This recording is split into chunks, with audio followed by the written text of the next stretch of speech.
Good evening.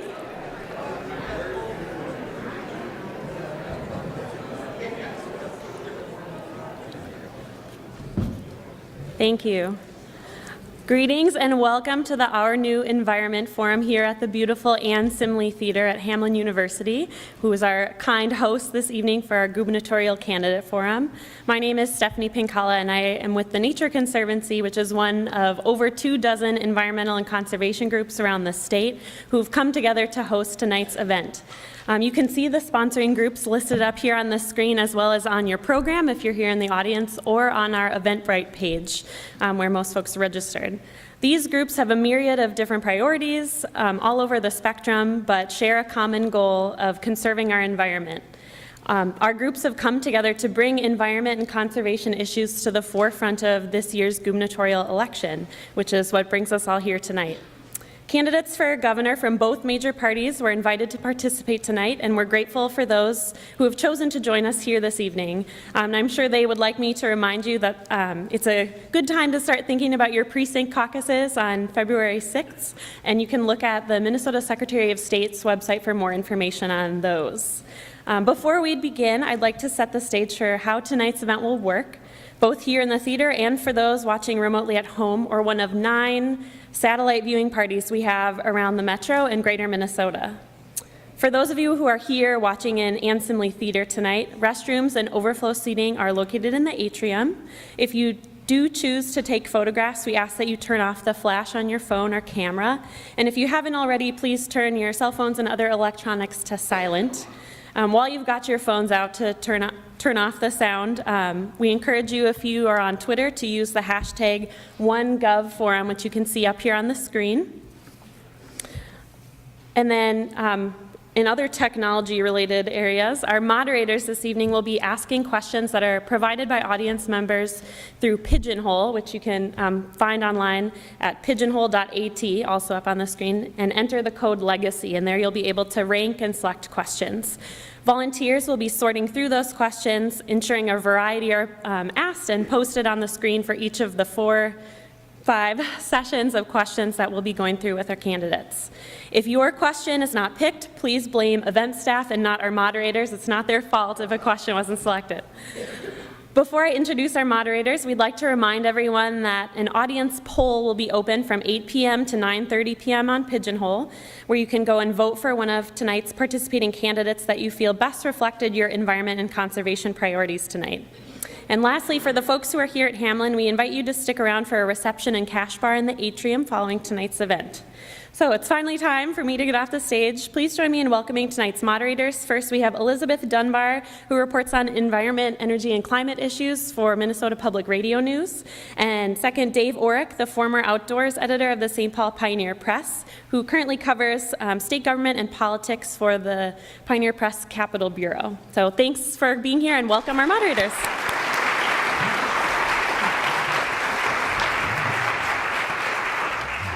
Welcome, everybody. Thanks for coming. I'm going to go over a few of the procedures here, first of all, tonight. First, we're going to have brief opening remarks from each of the candidates. Then we're going to follow that with Q&A sessions, and there's 5 topic areas, okay? So the first is air and climate. Then we go to land and habitat, water, legacy and environmental funding, and cross-cutting issues. So we're using Pigeonhole, again, as Stephanie mentioned. You should note that the first open-ended question in each of the categories is one that the candidates received ahead of time, and so they may be more prepared for those questions. The rest, we're really excited to see what questions come up. I just love this crowdsourcing, so looking forward to that. Each session, each category will be about 15 to 20 minutes. And we're going to feature several types of questions, okay? So first we've got the standard question, which is a 45 to 60 second answer. That's going to be asked of all candidates. Then we get the yes and no question, and we're going to hold them to that. 1-word answer only. And then we have something called a split question. So they'll have 60 seconds to answer that. It's going to be asked of half of the candidates. So we want to get through as many topics as we can. And so there will be a few questions like that where only 3 of the candidates will answer on those. And now we're going to introduce the candidates. Yeah, let's begin by introducing tonight's candidates.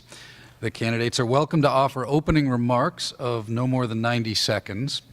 We're going to start by bringing them out one by one, and I would ask that we hold our applause until they've all come out.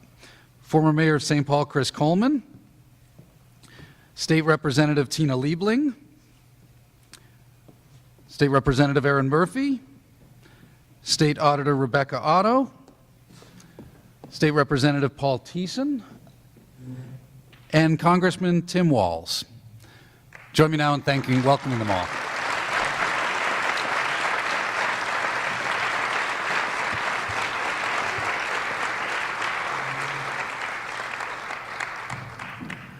Once they're all mic'd up, we'll begin.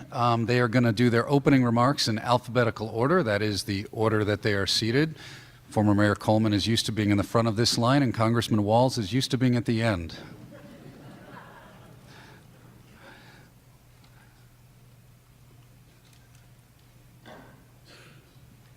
And I guess while we're taking this moment, similarly, we do have a pretty busy schedule, and we don't have a ton of time to go over all this issues, so we'd ask people to refrain from interruptions of applause and everything. We'll have plenty of time for applause at the end of everything. Mayor Coleman, you ready? Thank you. Well, good evening, everyone. Thank you so much for coming out tonight. I'm so glad that this forum is being hosted in the city of St. Paul, because the city of St. Paul is, I think, an example of what can happen when a community comes together, makes environmental quality a priority, and then acts upon that. For the last 12 years as mayor in the city, I have made environmental quality and sustainability and the fight against climate change a priority for the city of St. Paul. In 2015, I was honored to be in Paris for COP21, and 500 mayors stood on the steps of Paris City Hall, while international leaders were in a tent across the city. Mayors were sitting in City Hall talking not about what they might do to combat climate change, but what the specific steps that they were taking to make sure that their cities were reducing their carbon emissions and helping fight against climate change. Environmental issues have never come from the top down. They've always come from the bottom up. They are citizens sitting in the living room dreaming about how they can recycle more waste and get it out of the waste stream. There are people that come together to City Hall to advocate for transportation systems. There are folks that are standing up and saying, we want our representatives to listen to us and to lead the charge on environmental quality. And that's what we have done in the city of St. Paul. We have something very special here in the state of Minnesota. We have environmental quality that very few states have, and we need to fight like hell to protect it.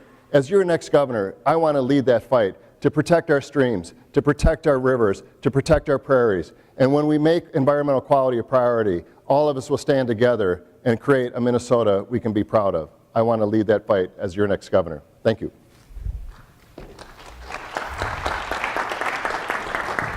Thank you, former Mayor Coleman. And now Representative Liebling, and we'll remind you that you have 90 seconds. All right, well, good evening, everybody. It's great to be here. I can't really see you, but it's great to see you. And my name is Tina Liebling. I'm a state representative from Rochester. I'm in my 7th term in the Minnesota House of Representatives. I'm actually the first DFLer ever elected from Olmsted County, and I did that as a bold progressive. I've always been a bold progressive, and I actually belong to many of the organizations that are sponsoring this forum tonight. I've been a member for many, many years, and I have a very strong environmental voting record. But what makes me different from the other candidates here is that I'm the only candidate running for governor who was a supporter of Bernie Sanders. And the reason I supported Bernie Sanders is not because we're both Jewish or I liked his hairstyle.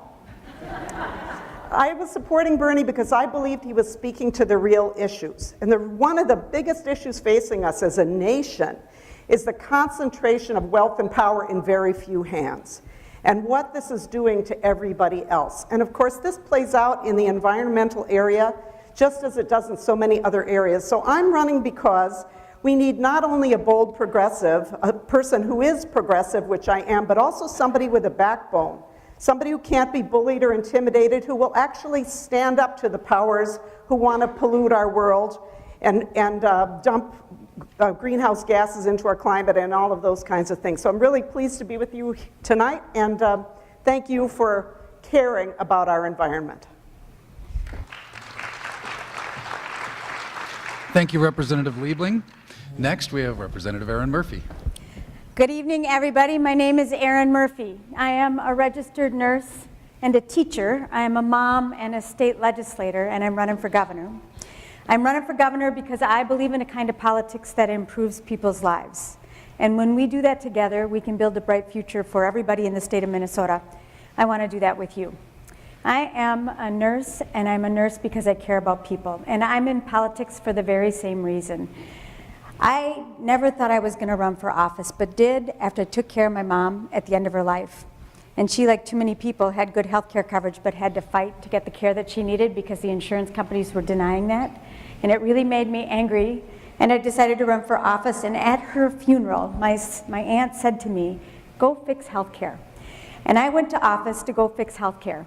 But it is really clear to me that if you want to fix the health of the people, if you're committed to the health of the people like I am, then you got to think more about the healthcare system. You have to think about the way that we live and where we live. You have to think about education and transportation and good jobs and a clean environment and a safe climate. It is time for us to lead on these issues together as a state. You have been doing that work, and I want to join you as this state's next governor.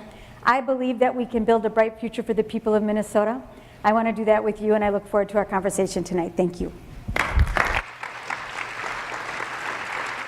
Thank you, Representative Murphy. Next, we have State Auditor Rebecca Otto. My microphone working? Good evening. So this is the theater where my son did his work study. My son graduated from Hamline recently, and I spent a lot of time in here seeing shows, so this is awesome to be here. I texted him a picture and I said, "Guess where I am?" So anyway, he's mopped this floor many times. So I'm Rebecca Otto, and I am running for governor, and I have had the honor and pleasure of serving as a state auditor now for 3 terms, or almost 12 years. And in this job, you get to oversee local government finances, how the money flows between federal, state, and local government. You work in affordable housing, farm financing, natural resource leases, public pensions, investments. It's an extraordinary job. And you actually have to run statewide to do it. So I've run and won statewide 3 times, and I believe I have the trust of my fellow Minnesotans. A little bit about me. As a little girl, we didn't have much, but we were environmental. So we reduced, reused, and recycled. All my clothes were hand-me-downs. None of them fit. But you know, we were careful with everything, and we did recycle back then, even when it wasn't easy to do. And my grandma taught me the importance of rationing water. She lived in Tucson, Arizona, so there was no lawn. There was a cactus garden. We used our dishwater to water the cactus. So anyway, I really look forward to engaging with all of you. My husband and I, too, designed and built a renewable energy home decades ago because we understood climate change back then. We both drive electric vehicles. This is my life. I'm so happy to be with you tonight. Thank you.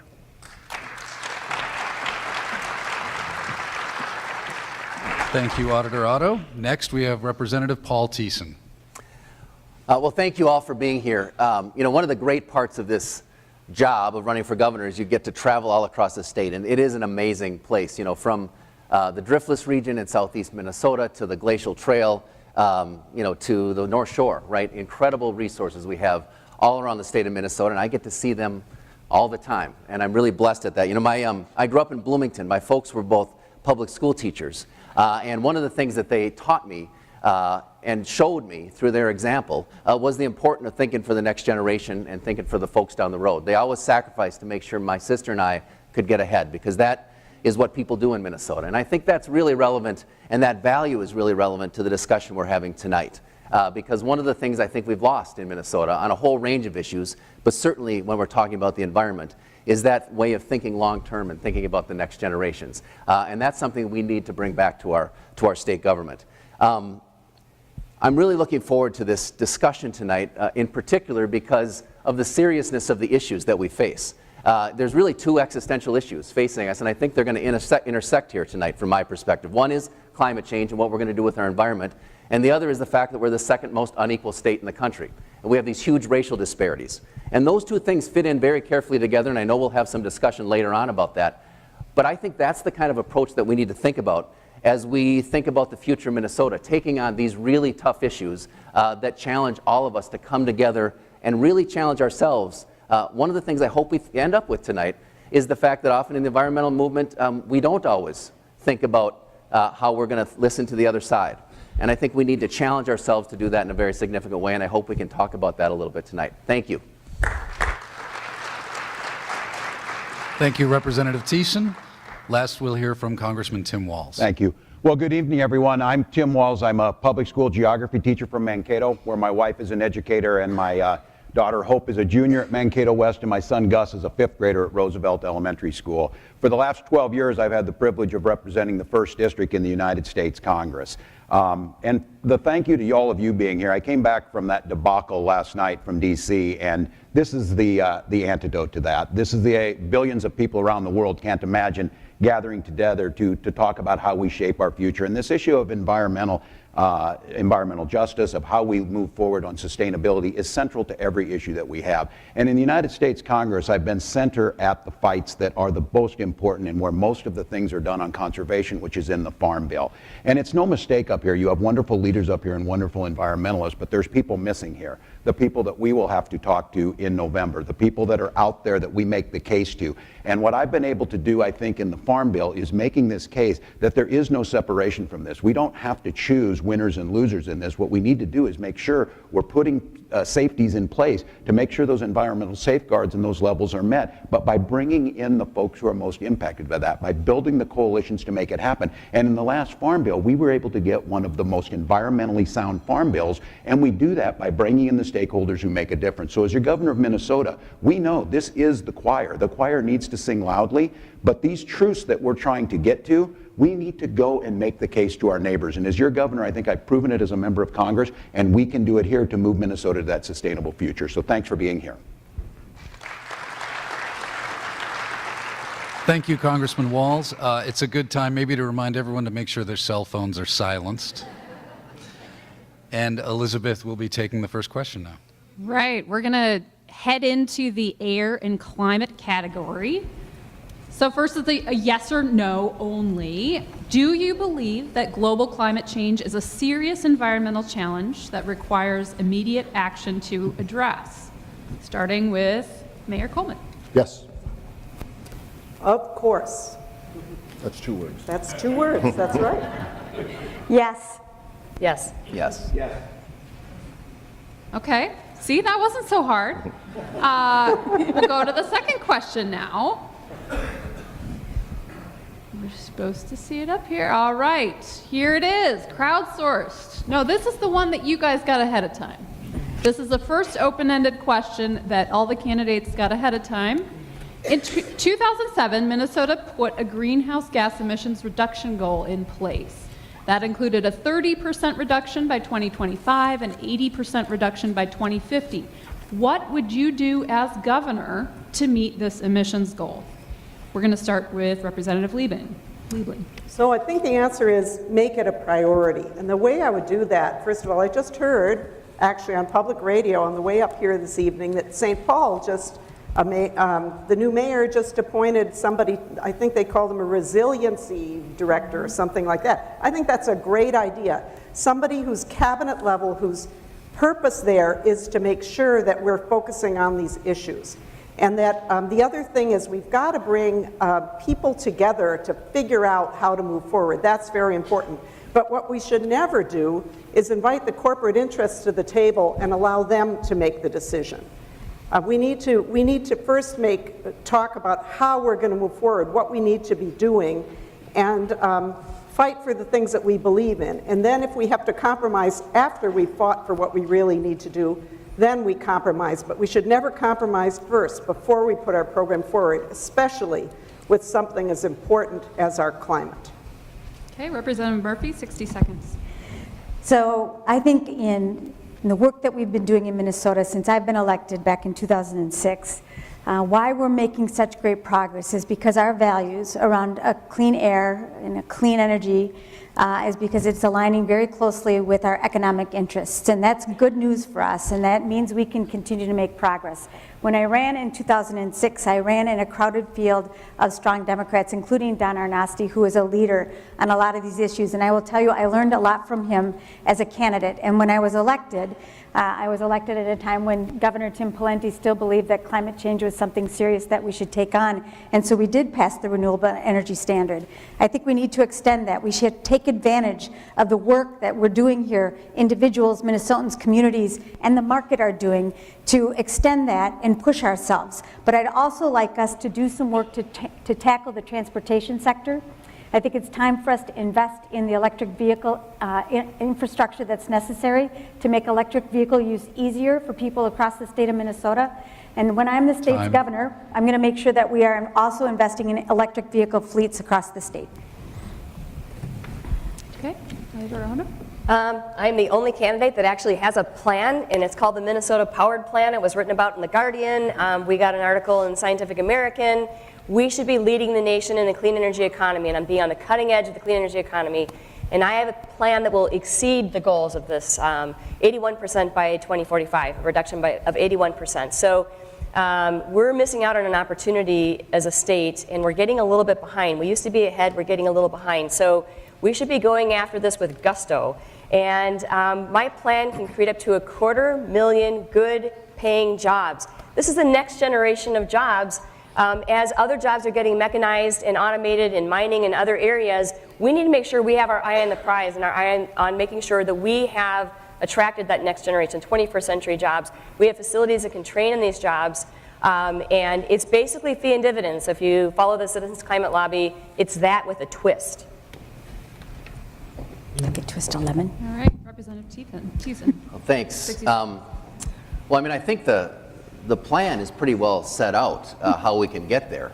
You know, the CSEO recommendations that the state agencies have come up with is a pretty comprehensive pathway to getting there. It is talking about, you know, setting a new renewable energy standard that I was very proud to be a part of in 2007 and proud to be leading the Speaker of the House when we passed the solar energy standard in 2013.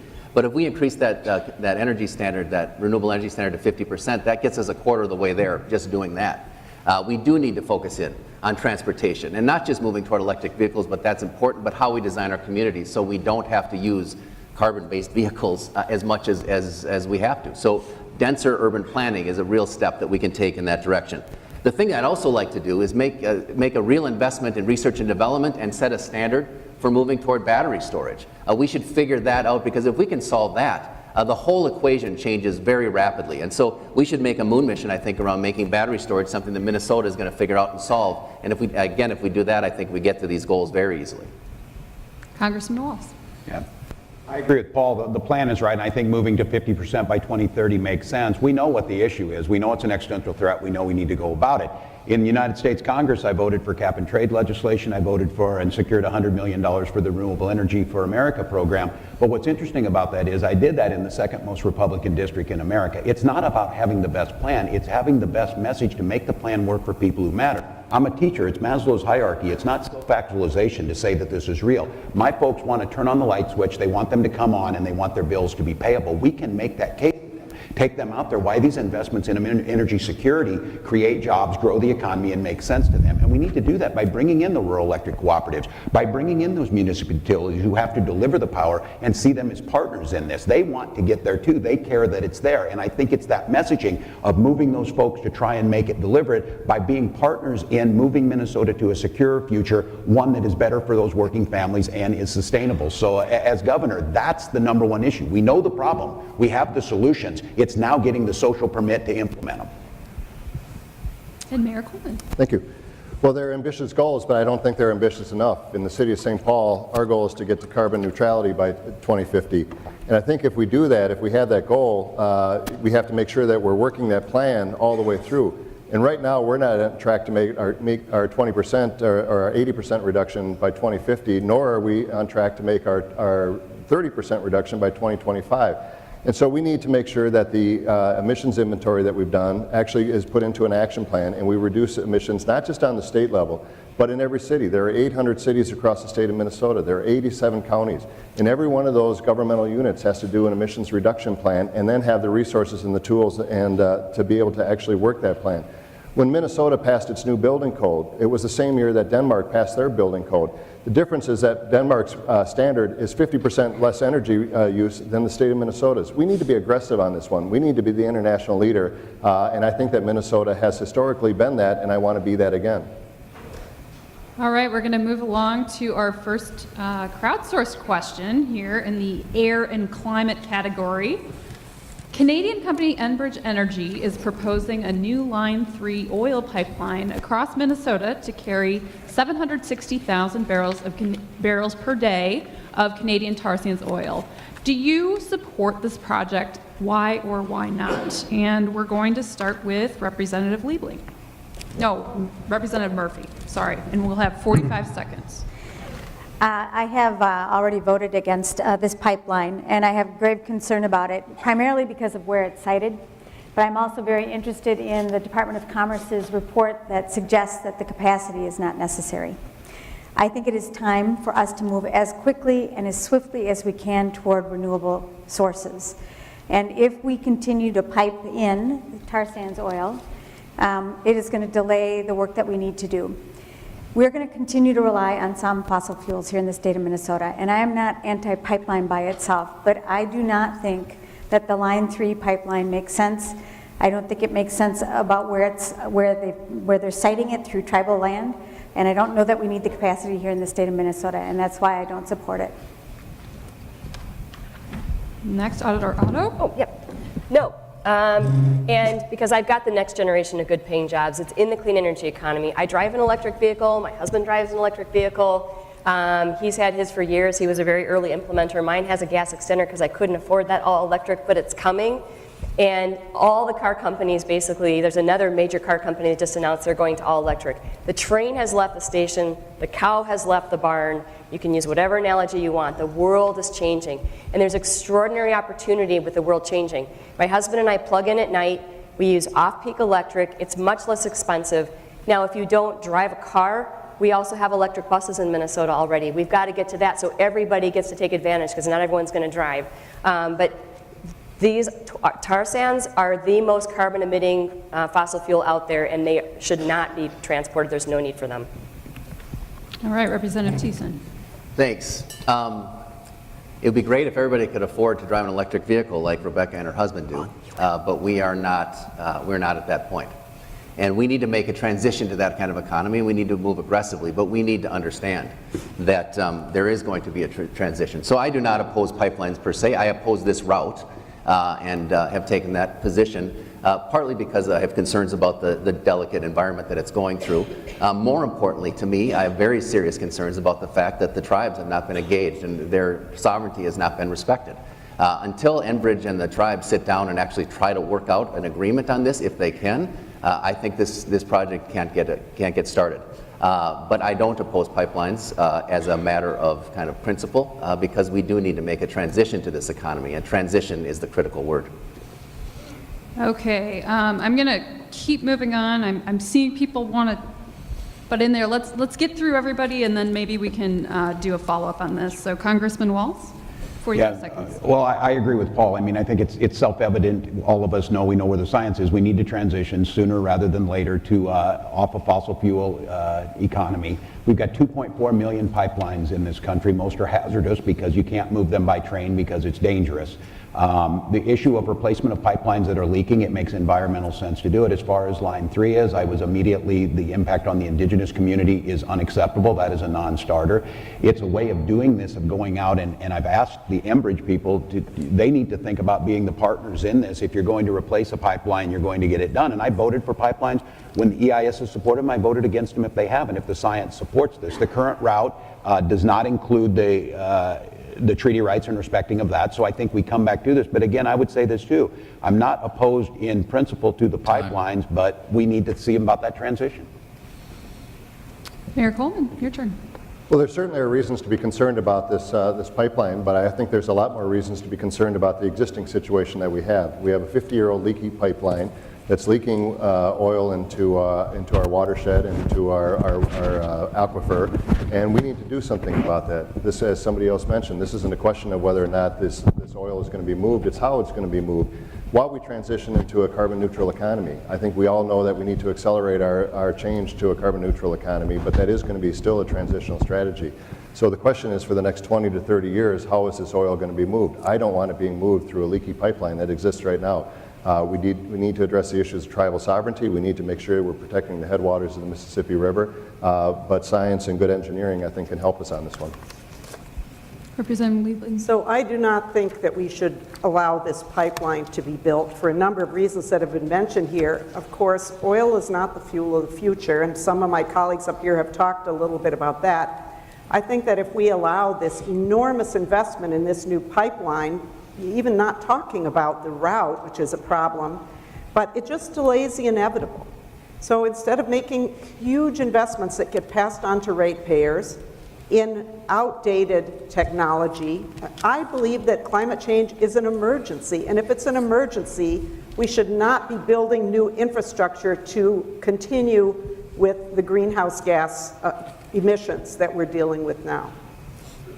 So pipelines are a big issue out there. I'm going to let everybody go through, and there were some differences in your opinions on what we should do, how Minnesota should approach this Line 3 replacement / expansion project. So if there's something that you wanted that you heard that you wanted to respond to, I'm going to start with Representative Murphy. We're just going to go in the same order. You could pass if you want, but if you wanted to add something, and let's keep it really short, like 20 seconds. 20 seconds of rebuttal. This is the questions that we face going forward as the state of Minnesota tugs at shared values. And we've heard mention of moving toward a renewable energy economy. We need to do that, absolutely. We need to make that transition. We have to think about the jobs and our way of life across the state of Minnesota. Nothing about that is easy. But I have a lot of faith, especially in the years that I have worked and served in the Minnesota legislature, in our capacity to actually tackle tough issues just like this one if we keep our eyes on our future. Demand for finished petroleum is down 19% since 2004, and rail transport of oil has dropped 70% of what it was in 2014. The world is changing, and Paul, I just want to assure you that my Minnesota Powered Plan, there's clean energy tax credits because we're going to place a price on carbon, and you, when you replace your car, will be able to get 30% off a new or used electric vehicle. Everybody will. We're empowering Minnesotans to take charge of their energy future, and so everybody gets to partake, not just my husband and I. Well, Working folks. yeah, I appreciate that, and I guess the point though is you actually have to get something passed. Nothing matters if you don't actually get something done. We have a plan that the CSEO has laid out. The odds of Rebecca Otto passing her plan in the next 4 years, particularly if the Republicans are in control of one piece of the legislature, are pretty low. So we need to be serious about actually facing up to the challenges that we face in a meaningful way, and that's one of the things I think that I can offer as the next governor. Congressman Wallace, do you want to add anything to this discussion No, about I think I'm pipelines? good. Okay, good. I'm All right. going to stay out of this. Well, again, I look, it's not just Paul. I agree with you that it's about what you can pass in the legislature, but first and foremost, it's about how we can elect a Democratic governor that is going to look at these projects with an environmental lens. We saw what happened when we had a guy that said he was going to make coal great again, and the response was, we're going to retrain you for different jobs. We got to figure out how we transition our economies. We got to transition how we respond to these issues, or we're going to have a Republican who doesn't give a damn about the environment as the next governor. Representative Liebling. So it's great to have plans, but when you get elected, your plans meet reality. So having a bunch of detail in a plan really is about worth the paper that it's written on, except that it tells you which way you want to go, which is fine. When we talk about getting something done, we have to fight for what we know is the right thing. And as I said before, sometimes you have to compromise, but we shouldn't compromise first. Climate change is an emergency. We have to keep that in mind. Okay, we're going to move on to our next pigeonhole question, and this is going to be a split question, which means only 3 of the candidates up here are going to answer it. And we have it up. We are waiting for the question. There it is. All right. State law prohibits construction of new nuclear plants. With high costs and lack of safe, reliable disposal for the volatile nuclear waste created, would you veto attempts to lift the moratorium? And this question is going to Auditor Otto, Congressman Walz, and Representative Thiessen, starting with Auditor Otto. I don't know the answer. I'm looking at it. high cost, lack of safe, reliable disposal. Yeah, those are current issues. To lift the moratorium, and I believe that our plants right now are licensed through 2025 or maybe more. I'm not positive. And so this would be a moratorium on new construction. Correct. Probably. I mean, we've got plants in place right now, so yeah. Sorry. Was that clear to everybody, or do you need? No. Okay. So Auditor Otto. Yes. We're just going to clarify. I'll this, just say okay? yes. So I agree. The question is worded a little funky. So do you? Let's put it this way. Do you support lifting the ban on new nuclear plants in Minnesota? No, I'd veto attempts to lift the moratorium that's currently in place. Is that clear, everybody? Thank you. All right. You're welcome. All right. Congressman Walz, you're second on this one. Yeah, and this is one as governor of where the people are at. This is a great question in that it gets at that transition phase. I think many of us from Fukushima and other issues with nuclear power of how do we move to it, because I do think that existential threat of how do we get baseload power. One of the issues that we can't even look at it or think about it with the moratorium, and it also causes a problem with storage. Those above ground storage casts at Prairie Island are a problem. This goes back to the federal issue of Yucca Mountain. So this would be one of the public's intent on this. I do think, and I would ask all of you, if this threat is as real, it may be a choice of the lesser of evils on how we're dealing with some of these in that baseload power piece.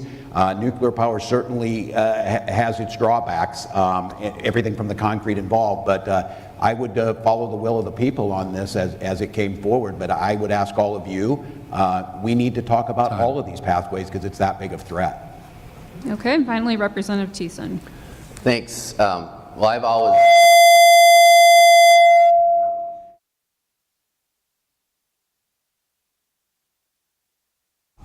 So, I've always opposed and voted against the lifting of the moratorium. We have, and frankly, if you...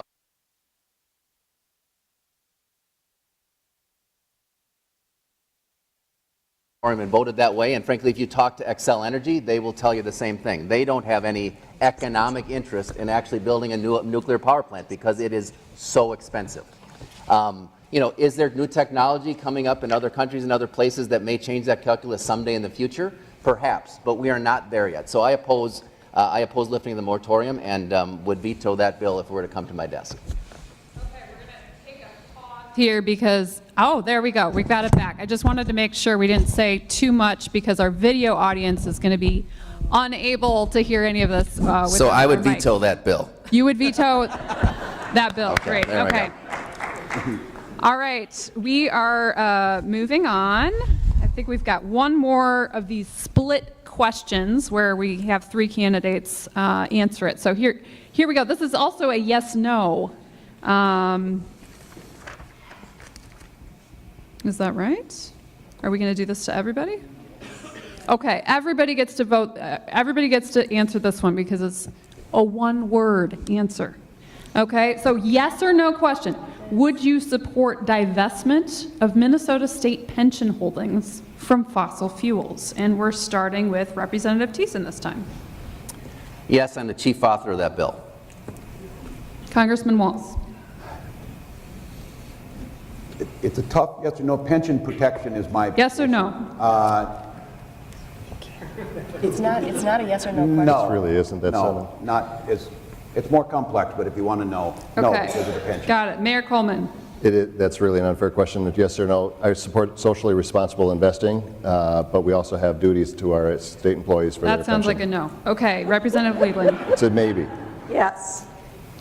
Representative Murphy. First and foremost, I'm going to protect those pension funds because that's my responsibility, and then yes. That sounds like, okay. Auditor Otto. I'm a trustee on this board right now, and if we had to do this tomorrow, I'd have to say no. It's going to happen over time. Okay. All right. We are moving on to our next category. I'll be handling the questions on this one. This is the land and habitat section. And the first question, is one of the questions The open-ended question, candidates have all received this question in advance. They'll have 60 seconds to answer. The order of answering will be, well, I'll ask the question first. What should be the state's role in acquiring land in order to protect habitat as well as hunting, fishing, and recreational opportunities? This will begin with Congressman Walz. Yeah, 60 seconds. This is a central role, and this is something we need to do more of. We don't have federal land south of the Twin Cities, and those are the agricultural and the fragile lands. I'm a lifetime member of Pheasants Forever, and the answer to this question is partnerships. The role of the state is to be partners with the organizations to acquire these lands, to make sure that in the federal government, the Farm Bill, whether it's CRP or more importantly CSP dollars, to take those most fragile lands out and turn them back. But when you do the partnerships with the people most engaged, whether it's hiking, whether it's fishing, whether it's pheasant hunting, those are the types of people that brings those investments in. We need to make sure we're funding programs that see us as partners in that. One of the successful ones we had was having EQIP dollars federally with some state dollars on a permanent easement on a spring feedlot with a gentleman who called himself a Republican and wasn't sure about how that would work out. He's got a better feedlot running more cattle, and we have a pristine trout stream down there near Rushford that also created 3 outfitters and 2 bed and breakfast. The state's role needs to be central as the partner of bringing people together to purchase those most fragile lands, but to make sure they're in the hands for usage of the public. Thank you. Representative Liebling is next. So I think that this is one where, yes, I think that the state should have a role in acquiring land, but sometimes you get pushback from local governments because they are losing their tax base. And I think that the state also has a role in making sure that we maintain these payments we call PILT, payment in lieu of taxes, so that they're kept whole. And I do think that we have to work with local governments about what lands are going to be protected and so on. So it's not a simple answer, but I think that acquiring land and making sure that the land is protected. I've been a member of the Nature Conservancy for a long time, have given a lot of money to help them buy land, to protect that land, and I think it's very, very important that we do that. Thank you. Auditor Otto. I would support continuing to, the state to continue to acquire lands as recommended by Lessard's Outdoor Council. And the one thing I know from Minnesotans as I traveled the state starting in January when I held a listening tour is over and over and over, Minnesotans said that they love their parks and trails, they love their lakes, their streams, the Boundary Waters Canoe Area. There's all these really special places. And that we need to protect, special areas, the scientific and natural areas. So we cannot back down on that because that's actually what makes us special as a state. And if we forget that, the nature of our state will change. So. Thank you. Representative Thiessen is next. I do support using our public dollars to buy land. I also think it's important that we strike the right balance and have enough resources left to properly manage those lands. And I don't know that we've struck that balance quite appropriately yet. One of the things we've done in terms of limiting our ability to acquire these lands is we've put artificial restraints and kind of the dysfunction at the Capitol, quite frankly, in not being able to get big bonding bills out. And we need to make those bonding bills larger, and we need to make sure that the priorities in those bonding bills are spread across everything, including acquisition of land that's important. You know, we've spent way too much money in the last several bonding bills in transportation because we've been unable to pass a transportation bill. So we need to actually reprioritize how we do the bonding. We also need to be much more strategic, I think, about the lands that we're acquiring. The Nature Conservancy has a great plan to protect the Mississippi headwaters. We are building corridors, up and down western Minnesota to connect habitat. A wellhead acquisition. If we use our resources to be much more strategic, I think we're going to get more support for this. Thank you. And Representative Murphy. I also support the state's role in purchasing and acquiring land, but I think we want to think through why we're doing it. Certainly there are lots of interest Minnesotans using that land for outdoor recreation and the things that make Minnesotans Minnesota. But I also want to think about the health of the land. When I think about the ecosystem of Minnesota, it is important that we're investing in the land that we're acquiring to make sure that we are protecting the ecosystem, the prairie, the natural prairie, the forest, the wetlands, which from my perspective are like the kidneys of the state of Minnesota. And we have to make sure those things are functioning to keep our soil and our land and our air and our water clean And we've got to keep our eye on that function as we continue to do land acquisition across the state. Thank you, and Mayor Coleman. Well, Dave, certainly you know as well as anybody as a former outdoor reporter for the Pioneer Press that we are losing an important part of our heritage because our pheasant counts and our protected hunting lands and natural areas have really been reduced over the years, and we need to restore that. Prior to the Legacy Amendment, we had $20 million on a biennium, at least $20 million going into acquisition of public lands such as these and other programs. And the Legacy Amendment was never meant to supplement or to replace that. It was supposed to supplement it. And so we're kind of robbing Peter to pay Paul. So we need to invest more in the preservation of public lands. But this isn't just an urban versus rural issue. The Trust for Public Lands was an incredibly important partner in the Frogtown Gardens in the city of St. Paul in a neighborhood that had very little green space, which is critically important, I think, in the overall health of our communities. And so whether you're in greater Minnesota or you're in central cities, these partnerships with the Nature Conservancy, Trust for Public Land, and others, Pheasants Forever, become incredibly important. Thank you. I want to stick with this issue for just a second and throw out a yes or no question to everybody. I believe we already heard the answer from Representative Thiessen, but just to put a point on this, and we're going to start with Congressman Walz. As governor, would you support bonding to buy public lands to protect habitat and hunting, fishing, and recreational opportunities? Yes or no, please? Yes. Representative Liebling. Yes. Auditor Otto? Yes. Representative Thiessen, just for clarification? Yes. Representative Murphy? Yep. And Mayor Coleman? Me too. Thank you. On to our next question. This one comes from the crowd at Pigeonhole. Do you think that the current draft permits for Polymet, including the DNR's permit to mine, adequately protect Minnesota waters, downstream communities, and taxpayers? Do you support this project as proposed? You will have 45 seconds to answer this question, and we will start with Representative Liebling.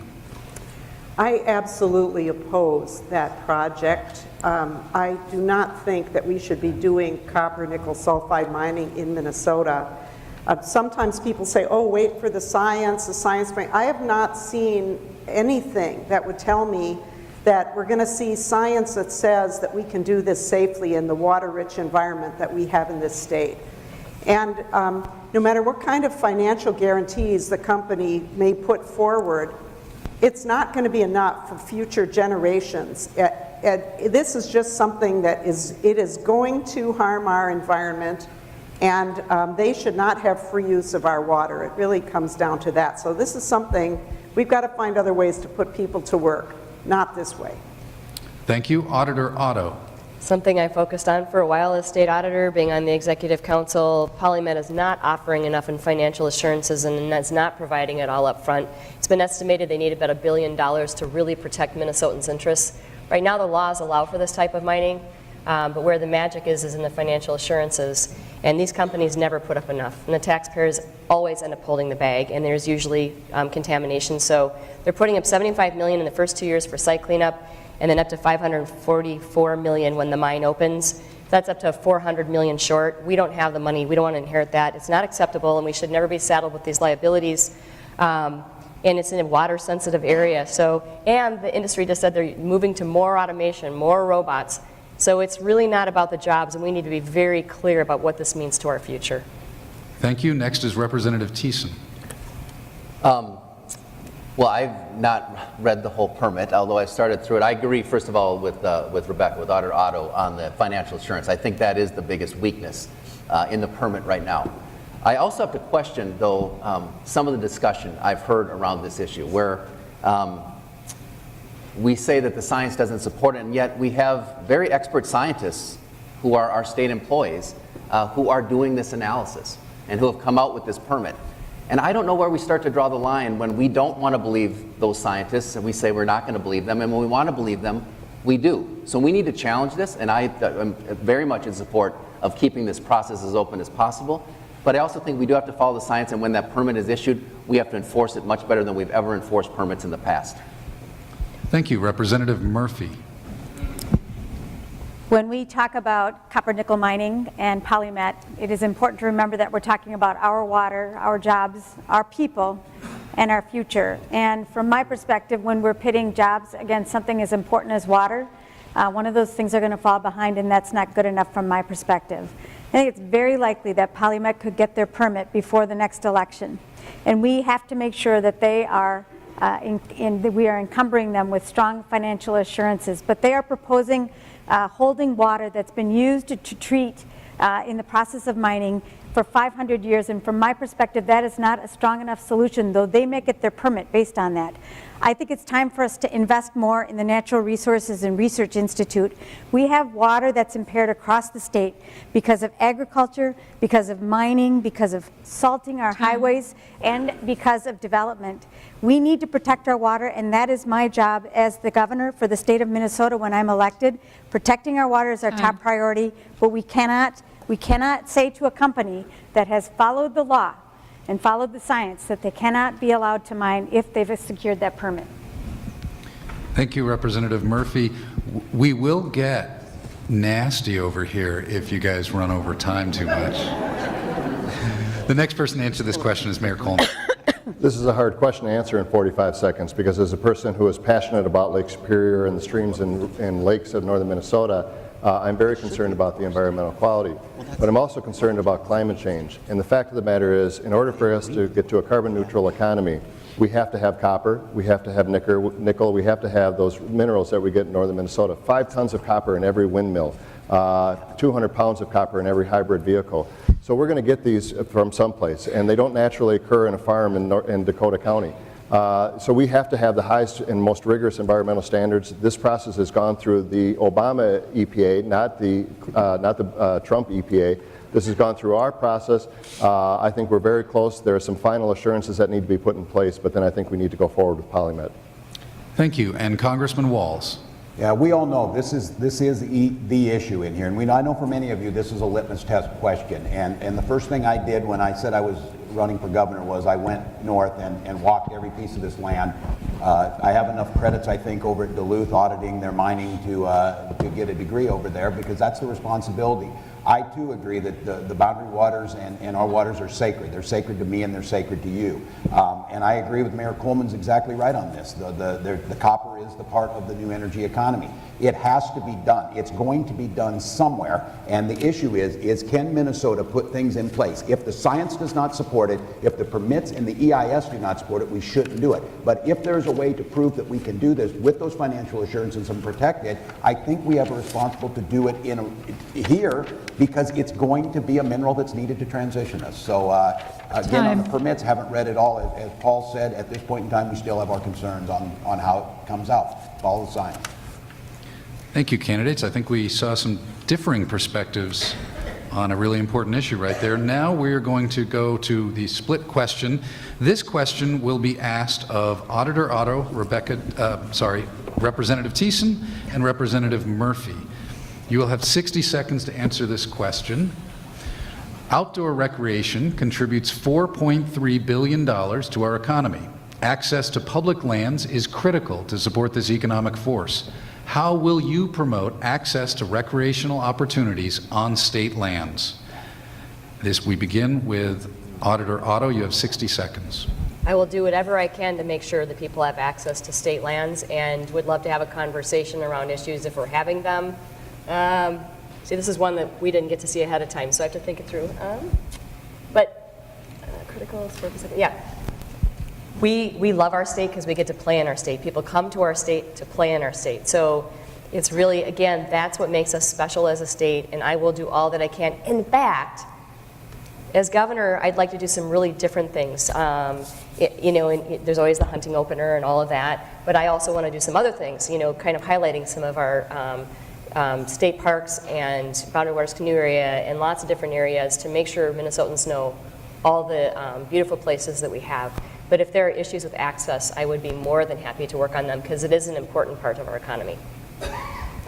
Thank you. Representative Thiessen, this question is to you now. So is there a possibility of trading? Because Congressman Walz really wants this question. Congressman Walz, like all of you, can address the crowd afterwards in the reception. Okay. No, so, okay. I think that there's two things that we ought to think about. One is when we are thinking about the acquisition of lands with our own dollars, making sure that we're strategic about it and doing it in ways. First of all, the law already requires those types of land to be open to the public, but doing it in a way where we're creating access to other public lands that may not be as accessible. And I think that's one important piece. The second thing is when we see some of these big transitions of public land to private entities, like happened with, Blandon properties up north, we need to make sure that we are putting requirements in place that there continues to be open access to those lands. And the state certainly has a role in making sure that that happens. Thank you. And finally, Representative Murphy. When I think about our way of life, of course we want to make sure that people have access to public lands. I love to fish. My husband loves to hunt. I have been all over the state of Minnesota in participating in recreation like many of you have. And it is an economic driver for the state of Minnesota, but it is also central to who we are and how we live. I was in Crosby last week and spent some time talking with the people in that community about what has happened because of the advent of the bike trails on the Cuyuna Range. It has changed and transformed that community. Access to recreation is critical to economic development. It's critical to our health. And when I think about people that live across the state of Minnesota, especially our diverse population and people coming from other parts of the world, access to our state parks and to public land is going to help enrich their participation and enrich us as a people together. And it's really critical culturally and economically, and that's why I support it. Thank you. I just want to make sure, for the members of the audience, was there audio working there? Yeah, we're having some audio issues, I know. I'm sure they're working on it backstage. Aaron, if you put your microphone more in the middle, because when you put your head this way, that's where it goes out. Yeah. Why don't we do a quick sound check on Representative Murphy? Aaron. Auditor Otto, Auditor Otto, Auditor Otto. Aaron, go like right here, right here. Okay. Thank you. Now we have the other split question. This question will go to Mayor Coleman, Congressman Walz, and Representative Liebling. You will have 60 seconds to answer this. This is from the crowd. You have not seen this question in advance. Trees in our communities are at risk due to an invasive species, emerald ash borer. What will you do as governor to assist communities, taxpayers, in the battle against the emerald ash borer? We'll start with Mayor Coleman. Well, thank you. I remember a few years ago, somebody came in, one of my staff members came into the office and said, they found emerald ash borer in St. Anthony Park. And I thought it was one of those child kidnapping cases. And I was like, who's emerald ash borer? I haven't heard of her before. Because we hadn't heard of this disease. And all of a sudden it became this problem that was wiping out trees across the city of St. Paul. But it was originally viewed as a city of St. Paul problem. But the fact of the matter is this is a statewide problem. There are millions and millions of trees that are at risk that ultimately will be gone. There's no way to stop this. We can only slow it down. But ever since that we discovered emerald ash borer in the city of St. Paul, I have gone up to the state legislature. I have asked for resources, as there were resources when we fought the Dutch elm disease many years ago. There were millions of dollars from the state legislature given to local communities to support the removal of diseased trees. And now, because of the Republicans that want to make everything a political football, the Twin Cities versus the rest of Minnesota, we haven't had those resources. I'll fight like hell to make sure that cities across the state of Minnesota have the resources they need to treat this disease and replant, which is a critically important part of that process.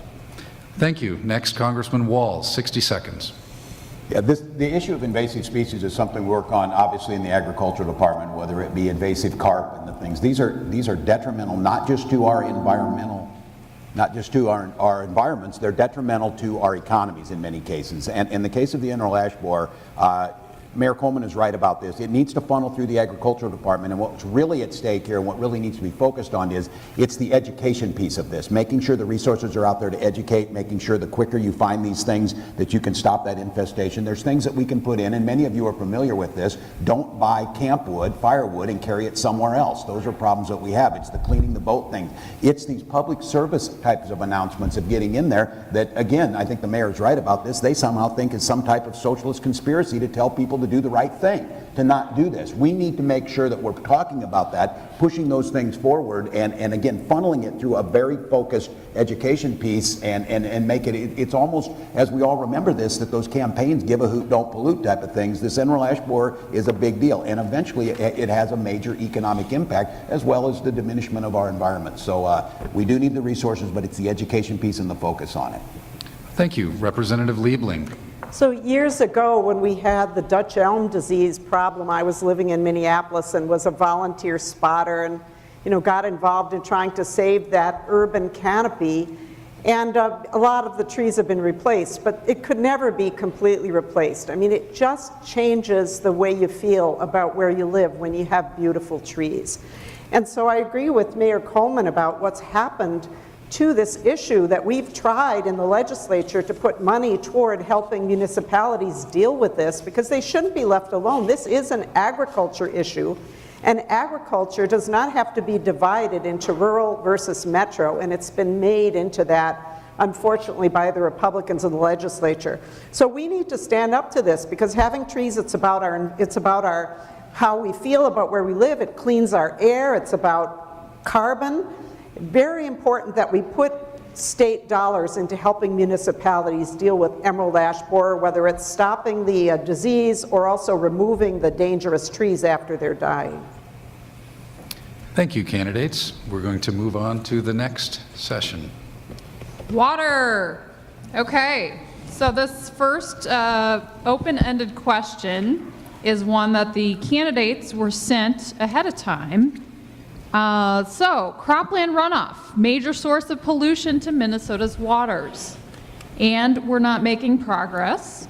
What will you do to accelerate the incorporation of water-friendly perennial crops and cover crops?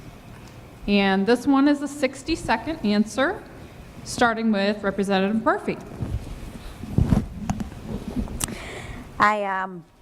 I'm a nurse and I love science and think that innovation is going to be one of the key drivers for us and for our future. And I was really, really happy to support David Bly, Representative Bly, when he moved forward with legislation when I was the majority leader on Forever Green. I love spending time with Don Weiss over at the University of Minnesota and learning about the cover crops that will go to market. And this is the trick for us, right? We can figure out how to plant cover crops. We can figure out how to protect the soil, and we need to, because the current farming practices, I think, are eroding the soil. But what they're doing at the University of Minnesota is developing cover crops, winter crops, perennial crops that will go to market. So we will give farmers in the state of Minnesota other options besides what we're focusing on right now, corn and beans. And if we're able to find a marketable cover crop, a perennial, it is a win-win for us. And when I think about the work in front of us and why I'm so enthusiastic about what we're going to be able to do it together is because the solutions that seem sometimes elusive are right around the corner. All right. Next is Auditor Otto on this question. Yes. 60 So seconds. I grow a perennial cover crop at my small farm. We grow hay, and it holds the soil very well. We already know this. I would support new incentives to encourage the use of perennial crops and cover crops in farming, because we know that with runoff and you get erosion and more chemicals. So cover crops are extremely important. I met with a corn farmer recently. We talked about this, and he said to me, because the U does research on this, I will support the U to continue to do this research. So we're doing best practices. And they said to me, oh, well, they're doing it in Iowa, but I think they've got some problems with pathogens in the soil. And I'm going to follow up with one of the scientists on that, because I'm not familiar with that issue. But he seemed open to the idea of doing this, because actually they end up saving money in the end, and it cleans up our water. And this has to be a true imperative. The other thing that I would do is make sure I've got all stakeholders at the table. I'm going to engage our farmers so that they feel that they have been a part of the discussion, but we must do something different, and we should be incenting them. Okay, we're going to jump over to Mayor Coleman on this. And then celebrating the farmers that have done best practices. Mayor And acknowledging Coleman, them you're publicly. Well, first of all, the challenge is 90% of our crops are corn, soybeans, wheat, and sugar beets. Those are annual crops, and they're going to continue to be that. And one of the challenges we have is because of the shortened growing season, it's hard to get cover crops to take hold unless we plant them early enough. So developing strategies, working with the Ag Extension Service, incentivizing farmers to do that, there's now seeding by helicopter that is an important part of that. So there's a lot that we can do to incentivize it. I think somebody mentioned, making sure that there's a market for the cover crop at the end of the day. All of those things are important. But our farmers, everybody says, "Oh, these farmers are so rich." Well, they're not. They may have a lot of land. They may be rich, but they're cash poor. And so, we have to view this as a public good. just as we do septic systems, or just as we do, wastewater treatment systems, and help provide the support. When we have buffer strips and conservation programs, that's public support for farmers to do right by our water systems. And so we shouldn't just put this on the back of the farmers. We should figure out a way to help them and assist them in the planting of cover crops to avoid some of the erosion that we're seeing. It is a huge problem. But we also have to remember that a lot of the pollution that we're seeing in our waterways isn't just from farm runoff. It is from septic systems. It is from wastewater treatment systems that are insufficient. Okay, we're jumping back over to Congressman Walz. I grew up in a small community farming. My mother's still on the piece of land that's been in our family for over 100 years. I've served on the Agriculture Committee for 12 years and as a ranking member of the subcommittee on this very issue. I would suggest that I bring more agricultural experience to anybody who's run for governor in the last 50 years. And this issue, again, I don't have to talk about building relationships with the ag community. They support me. They support me because they know me. They know I know the issues, and they know that I'm there to work with them and understand that they want clean water too. 20 years ago, our largest export was topsoil. I attest that we are making progress of doing things, and there's real things that we can do if you can build the coalition. In the last Farm Bill, I made the suggestion that if you are going to farm your land in a way that is environmentally unsound, you should not receive any federal tax dollars to do that. But if you do comply to best practices in that, it's called conservation compliance, you will receive that. Within the first 2 years, we had 98% compliance. We're starting to see cover crops. We're incentivizing people to do the thing they know is right by making it there. And that comes with building the trust and having the support of that community. There's a reason there's only 10 rural Democrats left in America. And the reason that they split us off in this state because we don't have the trust of the people that need to be there. As your governor, I'll do it. Okay, we're moving to Representative Liebling next. Okay, well, I think sometimes we make the mistake of thinking that people who live in rural Minnesota or greater Minnesota are all one thing. People who live in the small towns in greater Minnesota, they need clean water. They want their water to be clean. And so I think we have to start from the premise that water belongs to all of us. Just because it falls on your farmland doesn't make it your water. We all have a responsibility to try to keep it clean with whatever methods we know to do that. So, I think people, for the most part, do want solutions. They need expertise from the state sometimes to help them. Incentives are fine, but we need to have a little bit of teeth sometimes too. So when I got a copy of the new nitrate proposed rule from the Department of Ag, I was just shocked at how toothless it is. It's all of our water, and at the end of the day, people cannot be allowed just to ignore the pollution that they are creating. All right, and finally, Representative Thiessen on this question. Well, I remember the night of the end of the 2013 session, and we were negotiating the final bill, which was the environment bill, and David Bly came in and said to me, we need to get this forever green in the bill. And we sat down and we forced the Senate at that point and the governor to accept that provision. And I raised that because that's the kind of leadership you actually need to get things done. It doesn't matter to talk about these things. You need someone over there who understands how to get these things done, and I think I can. So absolutely more investment in research and development, more investment in marketing, as Representative Murphy said.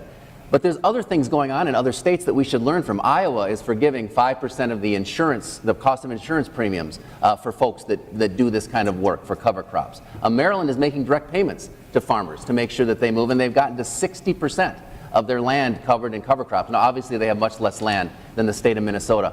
But I also just want to pose one other question. Let's not believe that this is a silver bullet, because just doing cover crops and perennials is not going to keep our water clean in the way that we need to. We need to be aggressive on a regulatory side as well.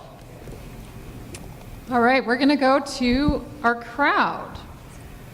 About 70 communities have elevated levels of nitrates in their drinking water at a cost of up to $7,500 per household to treat.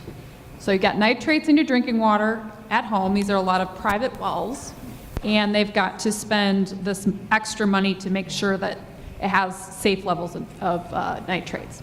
So how will you help these communities address this problem? I'm sorry, I got to tell you who goes first. 45 seconds on this question, and we're starting with Auditor Otto. Yeah, so, I mean, the most impaired waters in the state of Minnesota is in Congressional District 1, in southern Minnesota. We know what's creating pollution, and we must address it with a sense of urgency, and bottled water is not the answer. So it's always more expensive to clean water and provide drinking water than it is to actually get at the root of the problem. And I had a professor a long time ago at the U who said, a lot of the time in government we work to solve a problem, but we're looking at the tertiary problem. We're not looking at the primary problem. And the root of the problem is really changing practices. And if you know about cover crops, it reduces the use of all kinds of different things you're going to apply to the soil. So it does make a big difference. Farmers are open to it. We got to help them, and we will be incenting, as Paul was talking about, a bunch of incentives. We can do that. Okay, next on this one is Mayor Coleman, 45 seconds. Well, I think first of all, we have to actually do the testing so we do understand what the level of nitrates are. People are afraid to do that because they think that will be a pushback against farmers, and I don't think that we have to have a zero-sum game. We have to have a win-win solution so people have clean water, but farmers can continue to have successful crops. But this isn't a problem that's just eliminated, or just a nitrate problem. This is the problem that we're seeing out in Cottage Grove and in Woodbury and communities out in eastern metropolitan area. We need to hold polluters accountable. We need to make sure that they're responsible for cleaning up the water, providing some of those costs that we said to alleviate some of that. We have sulfides in drinking water up in northern Minnesota. We have to support communities as they change over or provide clean water for all of their customers and all of their residents. All right, and Congressman Walz, you're next on this one. Yeah, and when we're talking agriculturalists, keep in mind, these are the folks that produce the most abundant, the safest, and affordable food supply in the world. And they're folks that have lived on this land in many cases over 100 years. They're partners in it, working with us. Many of them have gone to the University of Minnesota and they studied this. There's things we can do of being seen as partners in this. And this issue is finding source point reduction, things that make sense for them, of seeing us all in this, making sure that with these communities that we are providing aid and understanding that your neighbors in these small communities have a much smaller tax base, whether it be for funding their schools or funding their water treatment plants. That's what we understand. We're kind of all in this together. But I think what happens is there's such a bunker mentality that Mayor Coleman's right. We have people who think it's better to not test for it because they're afraid of a regulatory regime rather than a fix. As your governor, I'll help find the solutions to help them fix this, from point source to what the solutions are, and it's helping together to make sure we have clean water. Representative Liebling. So I think it's been referred to here, the Brown County Board voted to not allow the state to give the residents of Brown County voluntary testing of their wells because they were afraid that that the farmers would be found to be polluting the water, and oh my gosh, then they'd have to clean it up. Well, I think it's pretty unreasonable to not find out something because you're afraid that you're going to have to clean it up. I mean, this is it reminds me way too much of Flint, Michigan and what happened there. Now, this is water. We can't afford to let people be drinking polluted water. And I referred before to the nitrate rule that I read, and I really was shocked at how weak it is. So it's good to work with people, but then if they don't work with you, then you got to have some teeth in your rules. And Representative Thiessen. Well, I mean, the bottom line is we can't let this cost rest on those individual families or individual communities. I mean, this is a problem we have to address as a state. So Mankato is actually coming to the Capitol this year from a community perspective to upgrade their wastewater treatment plant to deal with this nitrate issue, and we should help them with that. These individual families, we should find ways to let them drill new wells if they can and support them in that because this is a problem. But we should pay for it not with the general fund.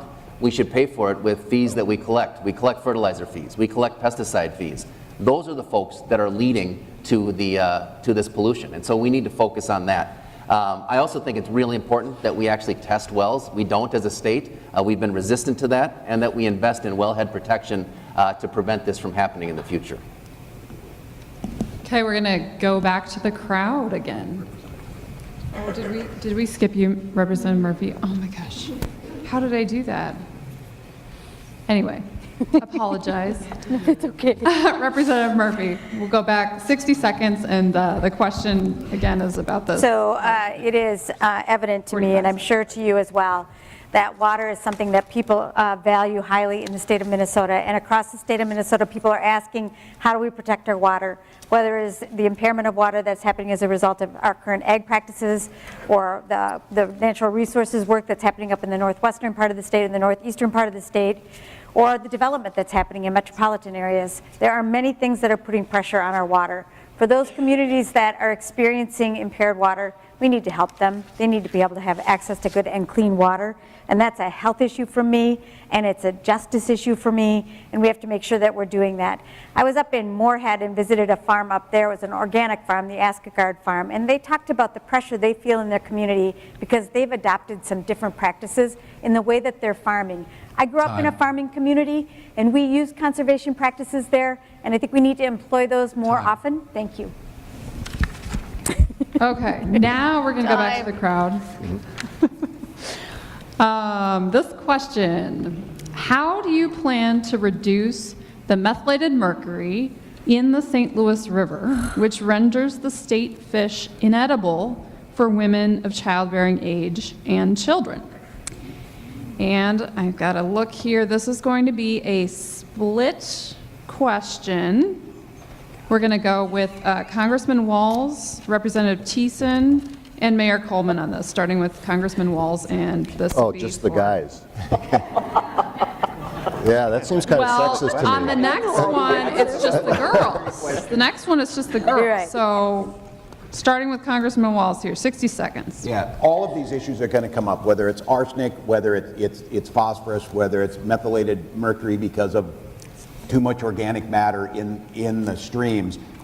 This is where it comes back to what all of us are saying. This is putting the resources of the state, like the UMD is researching this now. What do they do about it? How do they address it? How do we make sure in education models, and this is one of the biggest tragedies of Flint, Michigan, where my colleague Dan Kildee is the information was known and it wasn't put out to people, ways that they could protect themselves to allow this to happen. So it's getting it out, getting the message out, doing the research that needs to be there, making sure that happens, and understanding once again of making sure that we don't see this as a local issue alone, as Paul said, and grateful for this, of seeing Mankato as your neighbors that need to be invested in. And so I really think on these, and so many of these issues are going to come to this, again, this is not the people who are stopping the funding. They're the ones that turn down this invitation. We need to make it impossible for them to turn down funding by taking this message directly to the folks impacted by it.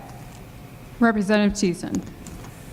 Well, I think that we know kind of what causes the mercury to accelerate in these waters. You know, we know that it's the burning of coal, right? We know that it's chlorine bleaches and things like that. We know that it's trash incineration and those types of dealing with waste. So what we need to do is, we know that that's the cause. We need to go after those causes and follow the science to make sure that we make progress on those things. We do need to educate people so people don't get sick, and that's an important part of it.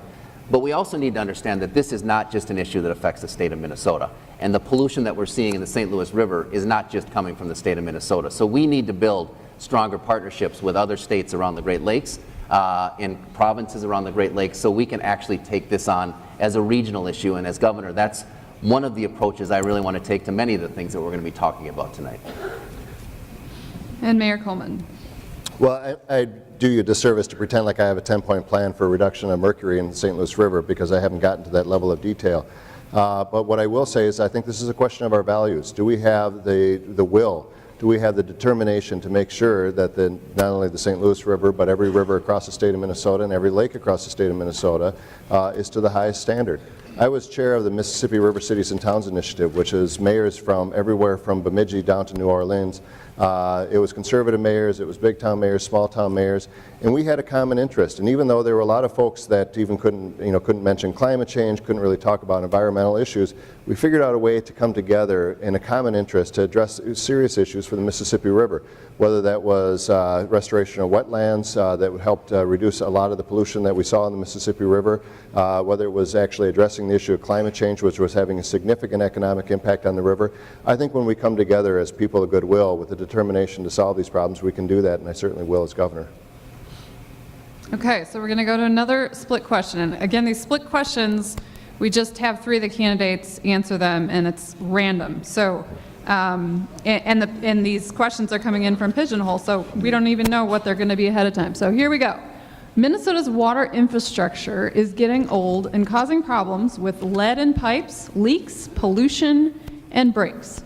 What do you propose to do to address this problem? And this is going to go to Representative Liebling, then Representative Murphy, and then Auditor Otto. Representative Liebling. Right. Well, often when we talk about nickel sulfide mining or oil pipelines, people say we need the jobs. Well, there's plenty of work to do in the state. There's lots of jobs to be done fixing our infrastructure for water all over the state. And this is something that the state should be doing through our bonding bill. And, you know, we can afford to at least make some good headway on that. So I think it's pretty obvious that we need to be putting more resources into having our water infrastructure updated. You know, it only lasts so many years, and this is just something that we have to do. And just in my last few seconds, I want to say that one of the things I like to talk about is that oftentimes we don't tell Minnesotans what their money buys. I think when people know what their tax dollars are buying, they're a lot more willing to pay those taxes. And this is an area I think a lot of people would be happy to see their tax dollars going. Representative Murphy. I was in Tower, Minnesota, and the water clerk there talked about the cost, both in terms of tax dollars and fees, but also in cost of human relations when that community continues to invest in repairing their water infrastructure. She said when she raises the fees in the community, it takes about 8 months before people start talking to her again. There is between $11 and $13 billion worth of work to do on our wastewater and drinking water infrastructure across the state of Minnesota. And when I'm the governor for the state of Minnesota, I'm going to make that a priority every year in a bonding bill. This is good jobs for people, but it is critical to our communities across the state. And if we want Minnesota to be a place where people can choose to live wherever they want to live, water infrastructure should be equalized across the state of Minnesota. We will do this work together, but it is critical work for the state of Minnesota, and it's good jobs for people. It's a win-win. And Auditor Otto. So excited about this question. So our cities hold most of our civil infrastructure, and we have over 600 cities that are under 2,500 in population. I ran for a third term as state auditor because I was worried about the long-term liability we have sitting out there. And when you think about how small some of these communities are, they don't have the population base to spread the costs across. And we have the Public Facilities Authority, Department of Health, PCA. I've been working with all of them along with some engineers on this issue, and we've created a GIS map to begin to show Minnesotans with a really simple picture, not a 200 or 300 page government report, but taking a bunch of siloed data and showing people what do we have, where is it located, how old is it, how much, if they need financing, like how expensive are their projects. All this stuff is on the Office of the State Auditor website. It's for drinking water assets and wastewater treatment production assets, and you can do all kinds of filters and sorts, but all the grant makers and low interest loan people are using these maps. We're all working together. As governor, we're going to do long-term financial planning and asset management planning. All right, and we're going to find out what's next. We're going to move on to legacy and funding. I'll handle this.